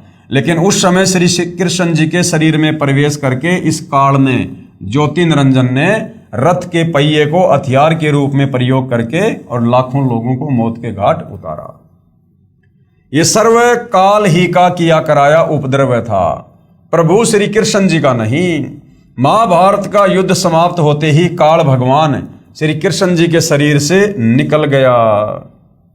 श्री कृष्ण जी ने श्री युधिष्ठिर जी को इंद्रप्रस्थ यानी दिल्ली की राजगद्दी पर बैठाकर स्वयं द्वारिका जाने को कहा। अब महाभारत का युद्ध हो गया, पांडव मर गए, कौरव जीत गए, सेना सारी मर गई, थोड़े बहुत जो बचे थे वो थे। उसके बाद में श्री कृष्ण जी ने, क्योंकि युद्ध करवाकर काल तो श्री कृष्ण जी के शरीर से निकल गया, वो तो चला गया अपने 21वें ब्रह्मांड में अपने तपस्या पर भून भून कर खाने के लिए। तो उसके बाद पांडवों के सबसे बड़े भाई युधिष्ठिर को श्री कृष्ण जी ने दिल्ली की गद्दी पर बैठा दिया, राजा बना दिया और कहा कि भाई देखो अब मैं द्वारिका जाऊंगा, क्योंकि श्री कृष्ण जी को पता था कि वो काल्यावन फिर से आएगा और फिर से मारकाट मचाएगा। तो अपनी सारी सेना और मथुरा वासियों को लेकर श्री कृष्ण जी द्वारिका जाने वाले थे। उससे पहले क्या होता है, तब अर्जुन आदि ने प्रार्थना की कि हे श्री कृष्ण जी, आप हमारे पूज्य गुरुदेव हो, हमें एक सत्संग सुनाकर जाना ताकि हम आपके सद्वचनों पर चलकर अपना आत्म कल्याण कर सकें। ये प्रार्थना स्वीकार करके श्री कृष्ण जी ने तिथि, समय तथा स्थान निहित कर दिया। निश्चित तिथि को श्री अर्जुन ने भगवान श्री कृष्ण जी से कहा कि प्रभु आज वही पवित्र गीता जी का ज्ञान ज्यों का त्यों सुनाना, क्योंकि मैं बुद्धि के दोष से भूल गया हूं। अब अर्जुन ने क्या कहा श्री कृष्ण जी से कि भगवान आज आप हमें अपने सत्संग के माध्यम से वही ज्ञान सुनाना जो ज्ञान आपने महाभारत के युद्ध के समय मुझे दिया था, गीता जी वाला, क्योंकि उस समय बुद्धि दोष के कारण, उस युद्ध के कारण मैं उस ज्ञान को याद नहीं रख पाया। तो श्री कृष्ण जी क्या कह रहे हैं भाइयों और बहनों, अगर वो ज्ञान श्री कृष्ण जी ने सुनाया होता तो श्री कृष्ण जी ये बात ना बोलते कि अर्जुन वो ज्ञान अब मुझे भी याद नहीं है। देखना, तब श्री कृष्ण जी ने कहा कि हे अर्जुन, तू निश्चय ही बड़ा श्रद्धाहीन है, तेरी बुद्धि अच्छी नहीं है, ऐसे पवित्र ज्ञान को तू क्यों भूल गया। फिर स्वयं कहा कि अब उस पूरे गीता ज्ञान को मैं भी नहीं कह सकता, अर्थात मुझे भी ज्ञान नहीं है। कहा कि उस समय तो मैंने योग युगत होकर बोला था। श्री कृष्ण जी क्या कह रहे हैं कि उस समय वो ज्ञान मैंने योग युगत होकर बोला था। झूठे नंबर बना रहे हैं अपने। अरे जो व्यक्ति युद्ध के समय जहां ऐसा डरावना माहौल होता है, शोर शराबा होता है, जो युद्ध के बीच में योग युगत हो सकता है, तो इस समय तो महल में बैठे हैं, शांति है। ऐसे माहौल में तो 2 मिनट में फिर से योग युगत हुआ जा सकता है। तो वो ज्ञान श्री कृष्ण जी ने नहीं बोला। अगर श्री कृष्ण जी ने बोला होता तो उस ज्ञान को चाहे 50 बार सुन लो, जो का त्यों सुना देते, जो का त्यों। तो श्री कृष्ण जी ने क्या कहा कि तेरी बुद्धि अच्छी नहीं है, ऐसे पवित्र ज्ञान को तू क्यों भूल गया। फिर स्वयं कहा कि अब उस पूरे गीता ज्ञान को मैं भी नहीं कह सकता, अर्थात मुझे ज्ञान नहीं। कहा कि उस समय तो मैं योग युगत होकर बोला था। अब भाई और बहनों, विचारणीय विषय है कि यदि भगवान श्री कृष्ण जी युद्ध के समय यानी ऐसे शोर शराबे में अगर योग युगत हुए होते तो शांति समय में योग युगत होना कठिन नहीं था। अरे इस समय तो महल में बैठे हैं, सत्संग करने के लिए बैठे हैं महल में शांति से। जब युद्ध के समय योग युगत हो सकते हैं तो अब योग युगत होने में क्या दिक्कत है। जबकि श्री व्यास जी ने वही पवित्र गीता जी का ज्ञान वर्षों उपरांत जो का त्यों लिपिबद्ध कर दिया। उस समय वह ब्रह्म यानी काल ज्योति निरंजन श्री व्यास जी के शरीर में प्रवेश कर गया तथा पवित्र श्री मद् भगवत गीता जी को लिपिबद्ध करवा दिया, जो अब आपके कर कमलों में है। यानी जिस ज्ञान को महाभारत का युद्ध होने के कई वर्षों बाद वेद व्यास ऋषि ने, जो उस समय उस युद्ध में भी नहीं था, उसने युद्ध भी नहीं देखा, वो वेद व्यास ऋषि जिस ज्ञान को जो क्या तू लिख सकता है, लिपिबद्ध कर सकता है, तो बताओ श्री कृष्ण जी तो उस समय वहीं थे। और श्री कृष्ण जी अगर वो ज्ञान दे रहे होते तो दोबारा से उस ज्ञान को बताने में उनको क्या दिक्कत थी। तो वेद व्यास जी के अंदर इस काल बलि ने प्रवेश किया, जैसे महाभारत के समय श्री कृष्ण जी के शरीर में प्रवेश किया, ऐसे ही वेद व्यास जी के अंदर प्रवेश करके और पूरा का पूरा महाभारत का वो ज्ञान, वो पूरा का पूरा जो वेदों वाला सार था, वो जो गीता जी के रूप में बोला था, वो वेद व्यास जी के अंदर प्रेत की भांति प्रवेश करके इस काल बलि ने जो का त्यों लिखवा दिया। जिस वेद व्यास का महाभारत से कोई लेना देना नहीं था, जो उस समय युद्ध में भी नहीं था। तो अगर श्री कृष्ण जी ने ये ज्ञान बोला होता तो श्री कृष्ण जी सत्संग करते समय वो ज्ञान जो का त्यों सुना सकते थे। लेकिन श्री कृष्ण जी कह रहे हैं भैया मुझे भी याद नहीं है, अब मैं जो का त्यों नहीं कह सकता। प्रमाण के लिए संक्षिप्त महाभारत पेज नंबर 667 तथा पुराणे के पेज नंबर 1531 पर देखिएगा। ये संस्कृत भाषा है, आपको हिंदी पर लेकर चलते हैं।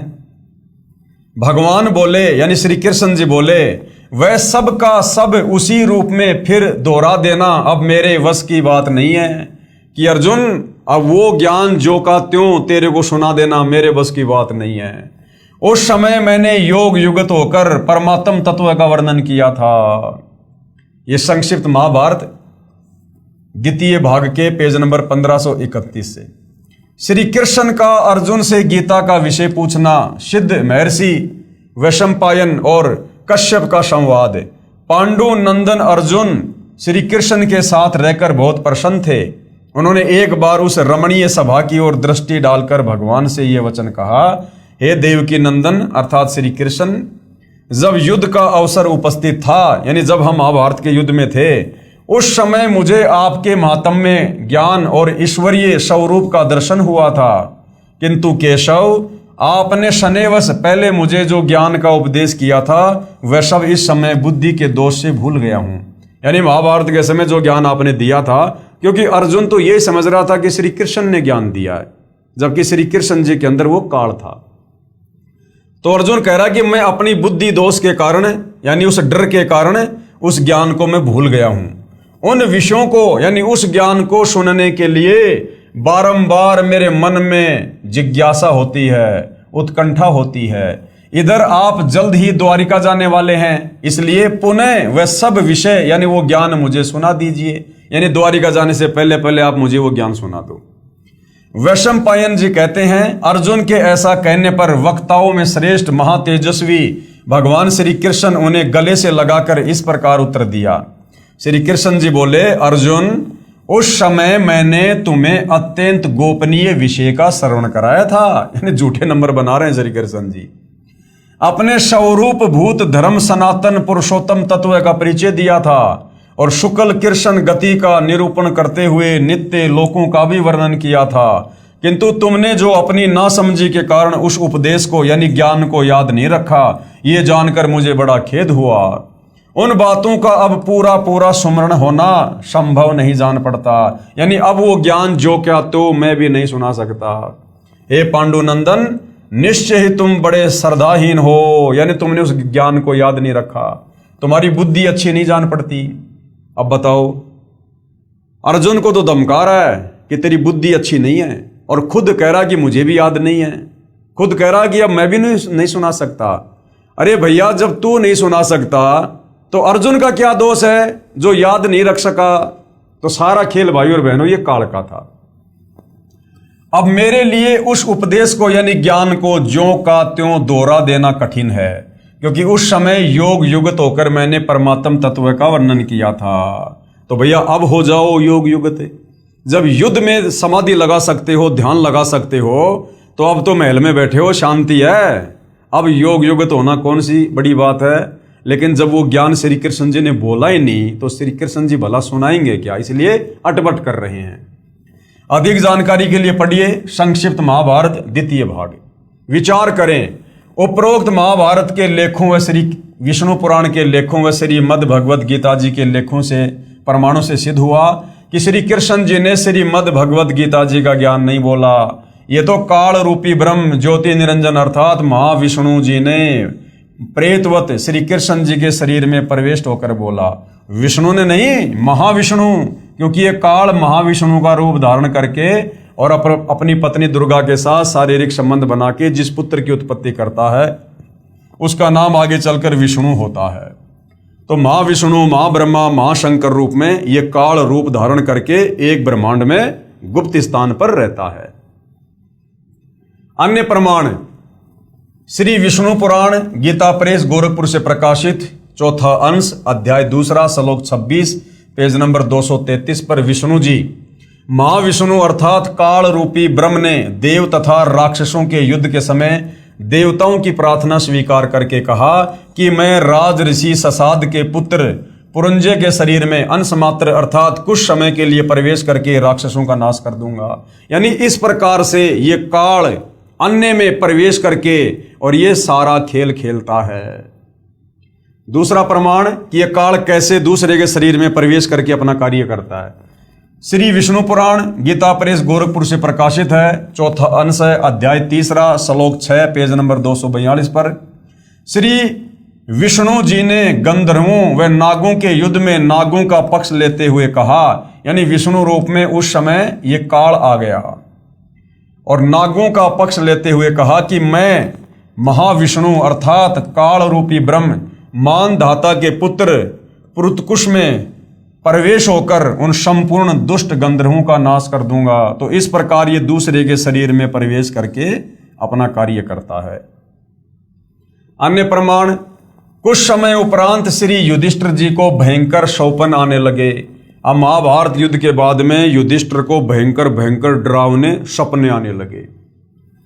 श्री कृष्ण जी से कारण तथा समाधान पूछा तो बताया कि तुमने युद्ध में जो पाप किए ना वह नरसंहार का दोष है, तुम्हें दुखदाई हो रहा है, इसके लिए एक यज्ञ करो। श्री कृष्ण जी के मुख कमल से ये वचन सुनकर श्री अर्जुन को बहुत दुख हुआ तथा मन ही मन विचार करने लगा कि भगवान श्री कृष्ण जी पवित्र गीता बोलते समय तो कह रहे थे कि अर्जुन तुम्हें कोई पाप नहीं लगेगा, तू युद्ध कर ले। इसका प्रमाण कहाँ है? गीता अध्याय 2 श्लोक नंबर 37 और 38 में कि अर्जुन तू युद्ध कर, तुझे पाप नहीं लगेगा, तेरे दोनों हाथों में लड्डू हैं। अगर युद्ध में मारा गया तो तू स्वर्ग में राज करेगा, जीत गया तो धरती पर राज करेगा। और जब युधिष्ठिर को डरावने सपने आने लगे तो श्री कृष्ण कह रहा कि तुमने युद्ध में जो पाप किया ना वो दोष लग गया तुम्हें। तो उस समय श्री कृष्ण जी के शरीर में प्रवेश करके युद्ध करवाने के लिए इस काल ने अर्जुन से कहा था कि युद्ध कर, तुझे दोष नहीं लगेगा, तेरे दोनों हाथों में लड्डू हैं। और महाभारत के युद्ध के बाद श्री कृष्ण जी के शरीर से निकलकर काल तो चला गया, अब बच गए श्री कृष्ण जी, उनको पता नहीं मैंने क्या बोला।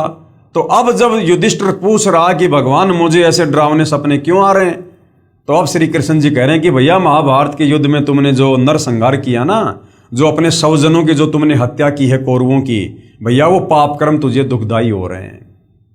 तो युद्ध के समय तो काल ने श्री कृष्ण जी में प्रवेश करके क्या बोला युद्ध करवाने के लिए कि तुम्हें पाप नहीं लगेंगे, और अब श्री कृष्ण जी सलाह दे रहे हैं कि भैया तुझे पाप लग गए। अर्थात उस समय वो ज्ञान श्री कृष्ण जी ने नहीं बल्कि श्री कृष्ण जी में प्रवेश करके काल बोल रहा था। वरना श्री कृष्ण जी भला दोगली बात क्यों करेंगे? युद्ध करवाने के लिए तो कुछ कहेंगे और युद्ध के बाद में कुछ कहेंगे। यदि युद्ध में मारा भी गया तो स्वर्ग का सुख भोगेगा, अन्यथा युद्ध में जीतकर पृथ्वी के राज्य का आनंद लेगा। अर्जुन ने विचार किया कि जो समाधान दुख निवारण का श्री कृष्ण जी ने बताया है, इसमें करोड़ों रुपए खर्च होना है, जिससे बड़े भाई युधिष्ठिर का कष्ट निवारण होगा। यदि मैं श्री कृष्ण जी से वाद विवाद करूंगा कि आप पवित्र गीता जी का ज्ञान देते समय तो कह रहे थे कि तुम्हें पाप नहीं लगेगा, अब उसके विपरीत बात कर रहे हो, इससे मेरा बड़ा भाई ये ना सोच बैठे कि करोड़ों रुपए के खर्च को देखकर अर्जुन बौखला गया है तथा मेरे कष्ट निवारण से प्रसन्न नहीं है, इसलिए मौन रहना उचित जानकर सहर्ष स्वीकृति दे दी कि जैसा आप कहोगे वैसा ही होगा। श्री कृष्ण जी ने उस यज्ञ की तिथि निर्धारित कर दी। वह यज्ञ भी श्री सुदर्शन सौपच के भोजन खाने से सफल हुई। कुछ समय उपरांत ऋषि दुर्वासा जी के श्रापवश सभी यादव कुल विनाश हो गया। श्री कृष्ण भगवान के पैर के तलवे में एक शिकारी, जो त्रेता युग में सुग्रीव का भाई बाली की ही आत्मा थी, उसने विषाक्त यानी जहरीला तीर मार दिया। तब पांचों पांडवों के घटना स्थल पर पहुंच जाने के उपरांत श्री कृष्ण जी ने कहा कि आप मेरे शिष्य हो, मैं आपका धार्मिक गुरु भी हूं, इसलिए मेरी अंतिम आज्ञा सुनो। एक तो ये है कि अर्जुन द्वारिका की सभी स्त्रियों को इंद्रप्रस्थ यानी दिल्ली ले जाना, क्योंकि यहां कोई नर नहीं बचा है, क्योंकि सारे के सारे 56 करोड़ यादव मर गए थे आपस में कट कट के दुर्वासा के श्राप के कारण। तथा दूसरे, आप सभी पांडव राज्य त्याग कर हिमालय में साधना करके शरीर को गला देना। और दूसरा क्या आदेश दिया श्री कृष्ण जी ने कि आप पांचों पांडव राज्य को छोड़कर हिमालय में चले जाना, वहां पर तपस्या करना और शरीर को गला के नष्ट कर देना।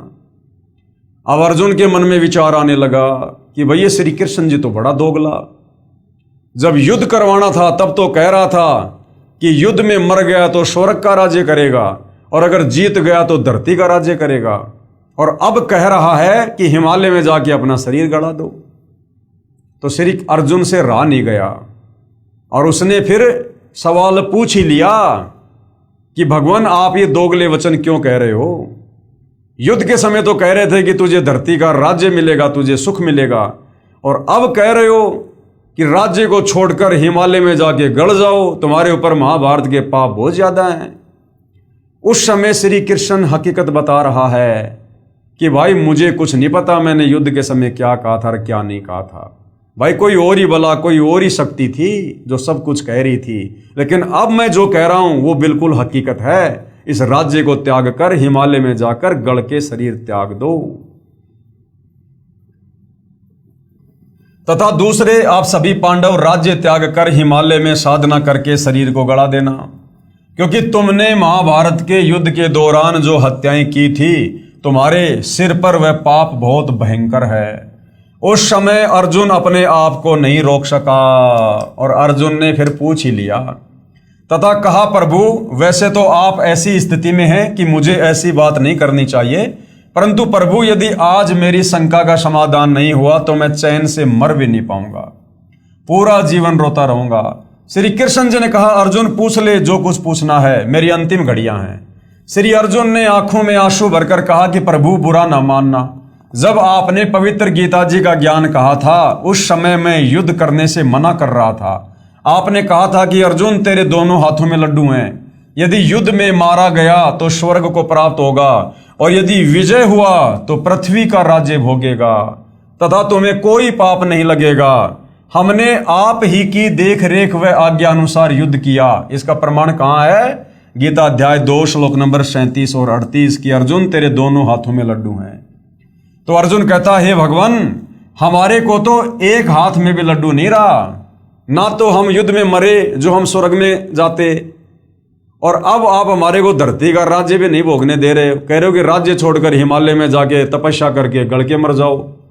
हमारे तो एक हाथ में भी लड्डू नहीं रहा, न तो युद्ध में मरकर स्वर्ग प्राप्ति हुई तथा अब राज्य त्यागने का आदेश आप दे रहे हैं। न ही पृथ्वी के राज्य का आनंद ही भोग पाए। ऐसा छल युक्त व्यवहार करने में आपका क्या स्वार्थ था? यानी आपने हमारे साथ में ऐसा धोखा क्यों किया? अर्जुन के मुख से ये वचन सुनकर युधिष्ठिर जी ने कहा कि अर्जुन, ऐसी स्थिति में जबकि भगवान अंतिम श्वास गिन रहे हैं, आपका शिष्टाचार रहित व्यवहार शोभा नहीं देता। श्री कृष्ण जी ने कहा, अर्जुन, आज मैं अंतिम स्थिति में हूं और तुम मेरे अत्यंत प्रिय हो। आज वास्तविकता बताता हूं कि कोई खलनायक जैसी और शक्ति है। अब हकीकत बता रहे श्री कृष्ण जी कि भैया कोई और ही है शक्ति खलनायक जैसी। मैंने कुछ नहीं कहा, मैंने कुछ नहीं बोला। कोई खलनायक जैसी और शक्ति है जो अपने को यंत्र की तरह नचाती रही। यानी युद्ध के समय मेरे में प्रवेश करके कोई और ही शक्ति थी जो यंत्र की भांति नचाती रही। मुझे कुछ मालूम नहीं मैंने गीता जी में क्या बोला था, परंतु अब मैं जो कह रहा हूं वह तुम्हारे हित में है। श्री कृष्ण जी ये वचन अश्रु युक्त नेत्रों से कहकर प्राण त्याग गए। उपरोक्त विवरण से सिद्ध हुआ कि पवित्र गीता जी का ज्ञान श्री कृष्ण जी ने नहीं कहा, यह तो ब्रह्म यानी ज्योति निरंजन काल ने बोला है, जो 21 ब्रह्मांड का स्वामी है। अब ये काल कौन है, इसका नाम काल क्यों पड़ा, ये ऐसे भयानक काम क्यों करता है, लोगों को धोखा क्यों देता है, इसके लिए आपने सृष्टि रचना को अच्छे से पढ़ना पड़ेगा। काल अर्थात ब्रह्म कौन है, ये जानने के लिए कृपया पढ़ें इसी पुस्तक में पेज नंबर 22 से 74 तक सृष्टि रचना को। श्री कृष्ण सहित सर्व यादवों का अंतिम संस्कार कर अर्जुन को छोड़कर चारों भाई इंद्रप्रस्थ दिल्ली चले गए। पीछे से अर्जुन द्वारिका की स्त्रियों को लिए आ रहा था, क्योंकि यादव कोई शेष बचा नहीं था। सारे पुरुष आपस में कट कट के मर गए थे और यादवों की जो स्त्रियां थी वो बच गई थी।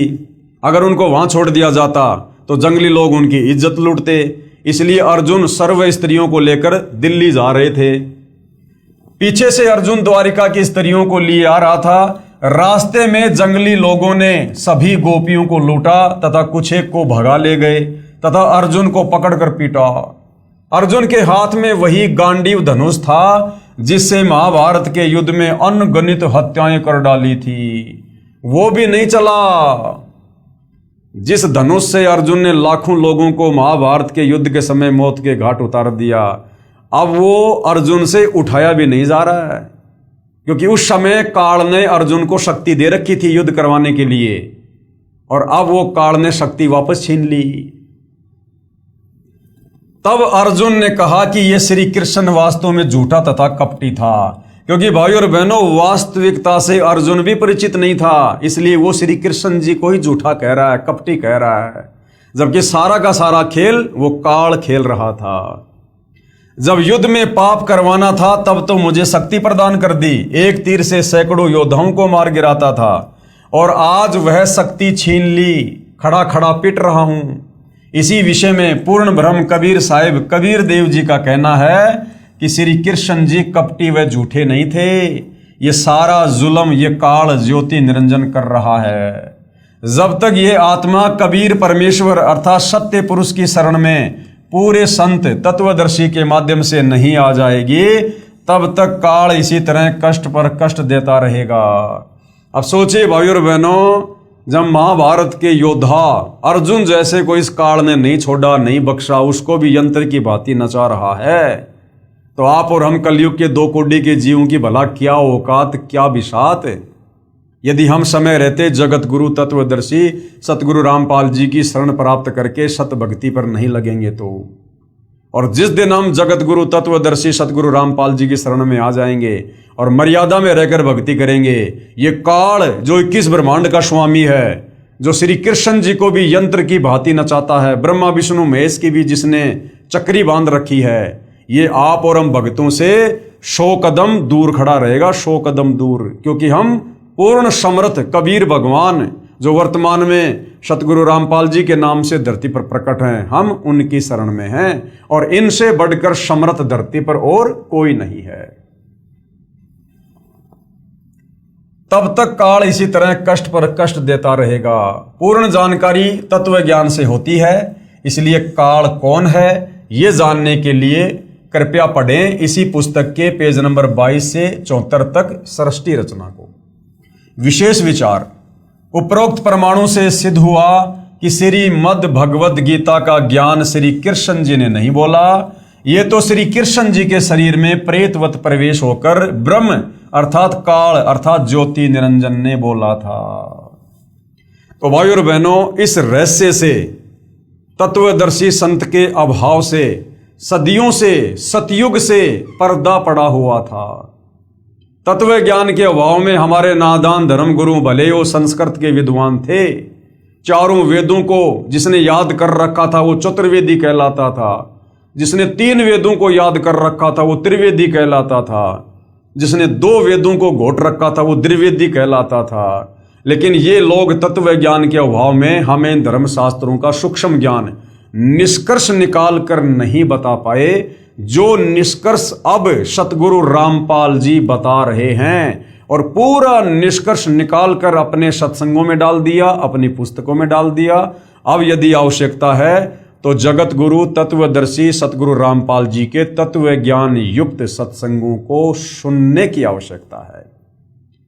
तो भाइयों और बहनों, अब जिस रहस्य से पर्दा उठ चुका है कि वास्तव में भगवान कौन है, कैसा है, कहाँ रहता है और कैसे मिलता है, और कैसे हम इस काल के द्वारा लगाए गए क्रम बंधनों से छूटकर वापस अपने निज घर सतलोक जा सकते हैं, अन्यथा हम यहीं पर कर्मों का दंड भोगेंगे। जैसे अंत में 5 पांडवों ने राज्य त्याग कर हिमालय में जाकर तपस्या करके शरीर को गड़ाकर और दुर्गति से अपनी मृत्यु को गले लगाया, और उसके बाद में उनको नरक में ठोक दिया गया, नरक में इसी काल के द्वारा। तो भाइयों और बहनों, यदि आप और हम समर्थ की शरण में आकर सत भक्ति नहीं करेंगे तो आप और हमारे तो कहीं पैर भी टिके दिखाई नहीं देंगे, कहीं पैर भी, ये तो सीधा नरक में ठोकेगा, फिर लग 84 योनियों में। तो भाइयों और बहनों, अध्यात्म को, भक्ति मार्ग को समझने के लिए इन धर्मशास्त्रों को समझना, इनकी जानकारी होना बहुत जरूरी है। और ये जानकारी यदि हमारे नादान धर्मगुरु दे पाते तो आज से पहले दे चुके होते। अगर हमारे धर्मगुरुओं के पास में वो तत्व ज्ञान होता, मूल ज्ञान होता, तो कबीर परमेश्वर को सतगुरु रामपाल जी के रूप में धरती पर उतरकर ये तत्व ज्ञान प्रचार प्रसार करने की जरूरत ना पड़ती। तो भाई और बहनों, वर्तमान में धरती पर यदि कोई सर्व धर्मशास्त्रों का पूर्ण ज्ञाता है, यदि किसी के पास यथार्थ शास्त्र अनुकूल भक्ति मार्ग है, यदि कोई गुरु पद प्राप्त करके ये कथा करने का अधिकारी है, यदि कोई हमें सत भक्ति देकर इस काल बलि के 21 ब्रह्मांड के कष्टों से बाहर निकाल कर सतलोक बैठा सकता है, अर्थात पूर्ण मोक्ष प्रदान करवा सकता है, तो परम पूज्य परमेश्वर सतगुरु रामपाल जी हैं। भाई और बहनों, इस मौके को चूको मत, ऐसा दाव युगों युगों के बाद लगता है। कहते हैं ना कि बिल्ली के भाग का छीका टूट गया। तो आज सतगुरु रामपाल जी के पावन चरण कमल धरती पर हम उनके समकालीन, और यदि हम उनकी शरण में आ जाते हैं तो भाई और बहनों समझो बिल्ली के भाग का छीका टूट गया, अन्यथा यहां तो दुर्गति दुर्गति है, दुर्गति ही दुर्गति। तो समझदार व्यक्ति तो ऐसी आफत मोल लेगा नहीं। इतने सारे प्रत्यक्ष प्रमाण देख के, इतना सब कुछ जानकर भला मन में क्या शंका रह जाएगी कि गीता जी का ज्ञान श्री कृष्ण जी ने बोला, या श्री कृष्ण जी के शरीर में प्रेत की भांति प्रवेश करके इस काल ने, ज्योति निरंजन ने, इस ब्रह्म ने बोला। तो भाई और बहनों, जब तक हमें ये नहीं समझ में आएगा कि गीता जी का ज्ञान किसने बोला, तो फिर हम गीता जी को आगे नहीं समझ पाएंगे। आगे अपने से अन्य फिर गीता ज्ञान देता, जिस पूर्ण परमात्मा की जानकारी दे रहा है, फिर हम डगमग हो जाएंगे, हम विचलित हो जाएंगे। यदि तत्व ज्ञान के अभाव से यदि हम श्री कृष्ण जी को सुप्रीम पावर मानते रहे कि गीता जी का ज्ञान इन्हीं ने बोला है, तो आगे चलकर श्री कृष्ण जी तो अपने से अन्य किसी और सुप्रीम भगवान की जानकारी दे रहे हैं, अर्जुन को उसकी शरण में जाने की सलाह दे रहे हैं। तो फिर हम डगमग हो जाएंगे कि भैया सबसे बड़े भगवान तो श्री कृष्ण जी अर्थात श्री विष्णु जी, अब ये और किसकी जानकारी दे रहे हैं, तो फिर हमारी बुद्धि आगे काम नहीं करेगी। तो उसके लिए सबसे पहले हमने सृष्टि रचना से परिचित होना बहुत जरूरी है। उसके बाद गीता जी का ज्ञान किसने बोला, इससे परिचित होना बहुत जरूरी है। उसके बाद हम आगे अध्यात्म को समझ पाएंगे, और अध्यात्म को समझेंगे तभी तो हम दृढ़ होकर विश्वास के साथ भक्ति करके सफलता प्राप्त करेंगे। तो भाइयों और बहनों, पवित्र पुस्तक ज्ञान गंगा के ऊपर बन रहे वीडियो के तहत आज हमारा ये 25वें नंबर का वीडियो था। कल पूज्य गुरुदेव भगवान के आशीर्वाद से हम अगले विषय को लेंगे, जो है श्रीमद् भगवद गीता का सार। हमारे नादान धर्म गुरुओं ने अपनी नासमझी के चलते 4 लाइनों में गीता जी का सार बताकर अपना पीछा छुड़वा रखा है। अर्जुन तू क्या लाया था, तू क्या लेके जाएगा, सब कुछ यहीं पर छोड़कर जाएगा, क्यों तेरा तेरी मेरा मेरी कर रहा है। तो ये गीता जी का सार नहीं है। सतगुरु रामपाल जी भगवान कहते हैं गीता जी का ज्ञान समझने में तो जोटा लगेगा, जोटा, कलेजा फटेगा, जोर लगेगा, इतना आसान नहीं है।